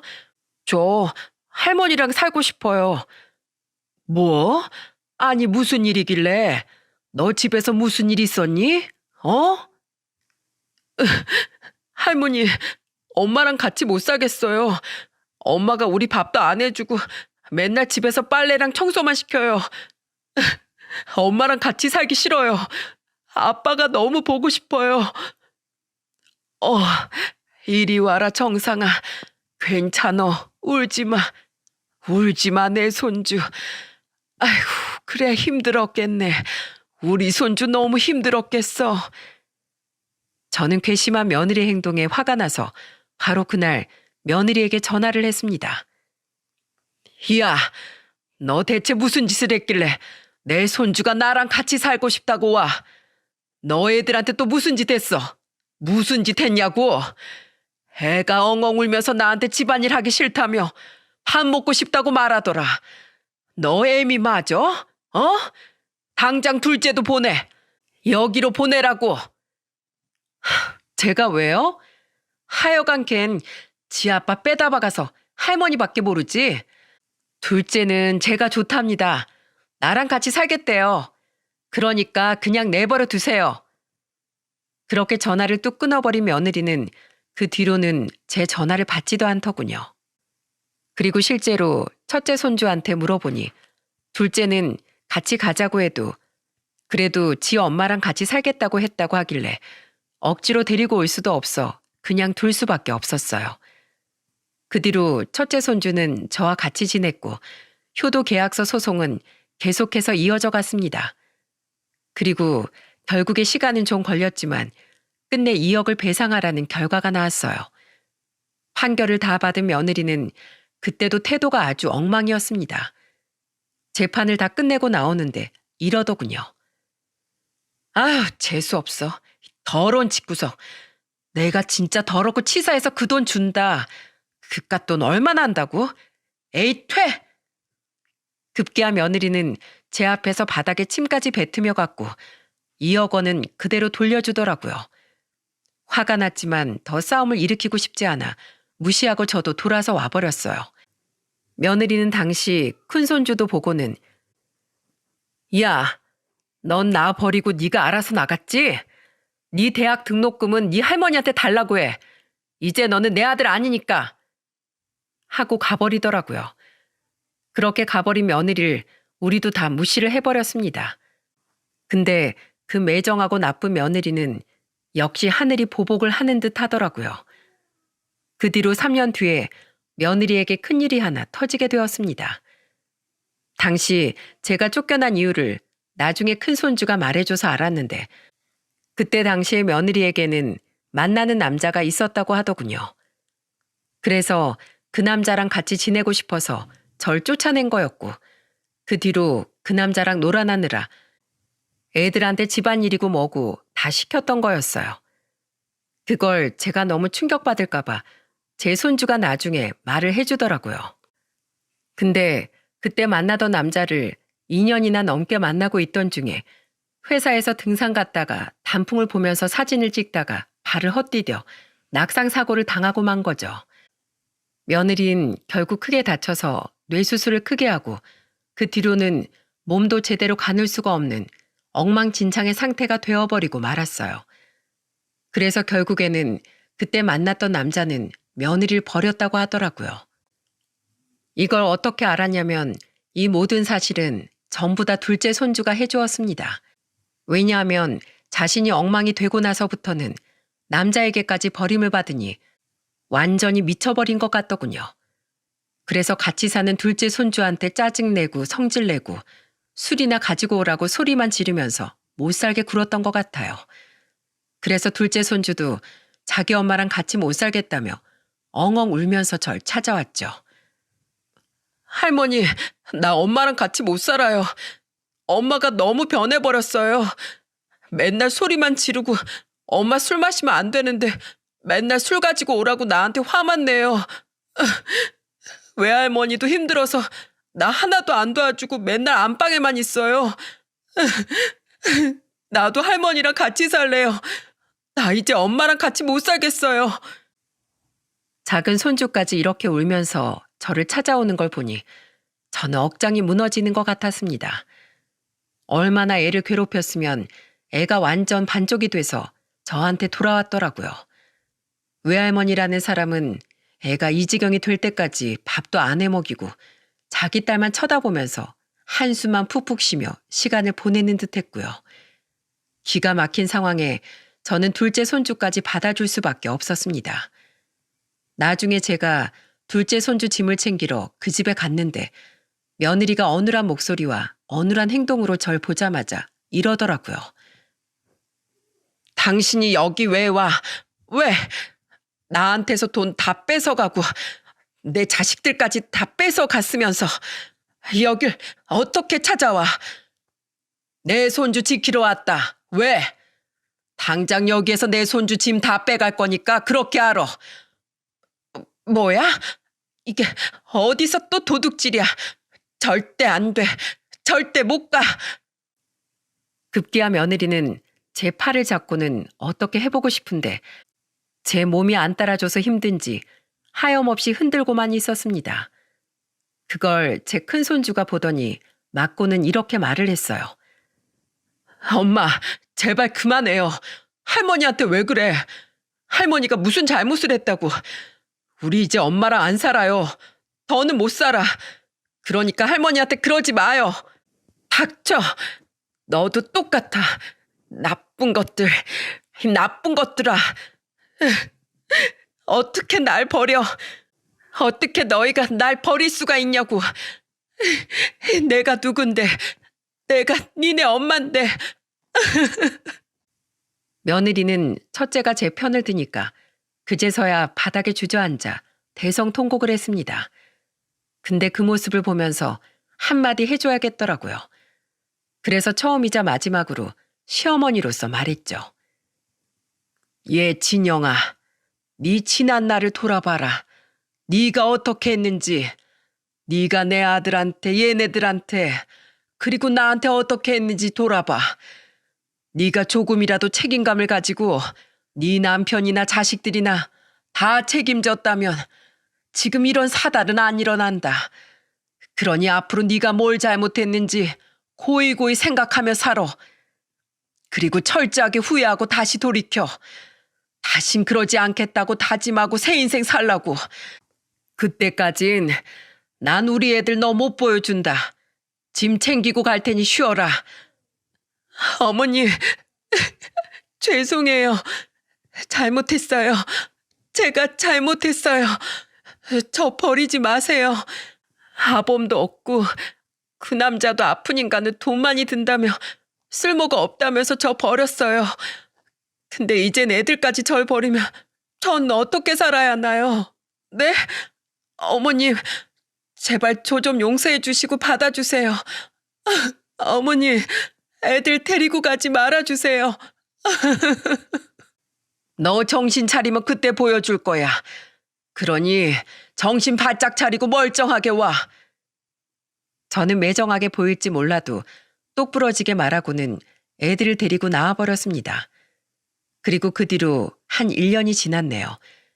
여전히 며느리는 아이들을 보러 오지 못하고 있어요. 간간히 애들이 외할머니랑 연락을 하는 것 같은데 여전히 며느리는 아픈 몸이 회복이 안 되었고 여전히 그 성질머리를 죽이지 못해 이젠 자기 친엄마까지 힘들게 하면서 지내고 있는 듯 하더라고요. 그래서 저도 애들을 보여줄 생각을 하지 않고 있습니다. 이번에도 또 애들이 가버리면 얼마나 고생할지 눈에 훤히 보이기 때문이죠. 지금은 며느리에게 돌려받은 2억 원으로 집을 하나 얻어 애들이랑 같이 지내고 있답니다. 제 딸은 혼자서 지내는 게 편하다고 해서 그러라고 했고 저는 우리 두 손주들과 같이 지내면서 애들 학교 보내는 거에만 집중하면서 지내고 있는 중입니다. 다만 제가 애들 생활비를 더 벌 수 없는 상황인지라 우리 딸이 이제는 예술 쪽 일을 하면서 번듯한 직장으로 취직까지 해서 자기 조카들 챙기면서 지내고 있는 중이에요. 우리 애들도 처음엔 엄마를 많이 보고 싶어 하는 듯 하더니 나중에 마지막에 보이던 엄마의 모습이 너무나 충격적이었는지 금방 잊고 저와 사는 생활에 익숙해져 지금은 학교도 잘 다니고 있어요. 저는 마냥 딸한테만 일을 맡길 수 없어서 제가 할 수 있는 일들을 찾아서 하고 있고, 얼마 전에 요양보호사 자격증을 할머니들도 다 딸 수 있다고 하길래 그걸 따고는 지금 하루에 몇 시간씩이라도 일을 하고 있네요. 앞으로 우리 애들 대학 등록금도 내줘야 하고 장가도 보내야 해서 갈 길이 멀지만 그래도 우리 손주들과 함께 지내는 이 시간들이 저에게는 참 소중하답니다. 제 아들 대신에 제 두 손주들이 왔다고 생각을 해요. 여러분, 사람은 인생을 참 잘 살아야 하는 것 같아요. 언제나 높은 곳에만 있는 것도 아니고 언제나 낮은 곳에 있는 것도 아니니까요. 제 며느리는 항상 인생이 잘 풀리니 그냥 콧대가 높았던 것 같습니다. 그러니 저를 매몰차게 내쫓았던 거겠죠. 하지만 한순간에 몸이 망가지면서 자신이 그랬던 것처럼 버림을 받게 되는 최후를 맞이하게 되었네요. 저는 근데 이런 며느리의 아픔이 결코 통쾌하지가 않습니다. 오히려 안쓰러워요. 그래서 제발 정신 차리고 새 인생 살아서 다시 자기 아들들과도 재회하며 왕래하며 책임을 다하는 인생을 살았으면 하는 마음이 큽니다. 그래서 멀리서나마 며느리를 위해 기도하려고 합니다. 여러분도 부디 지켜봐 주세요. 끝까지 제 사연 들어주셔서 정말 감사합니다.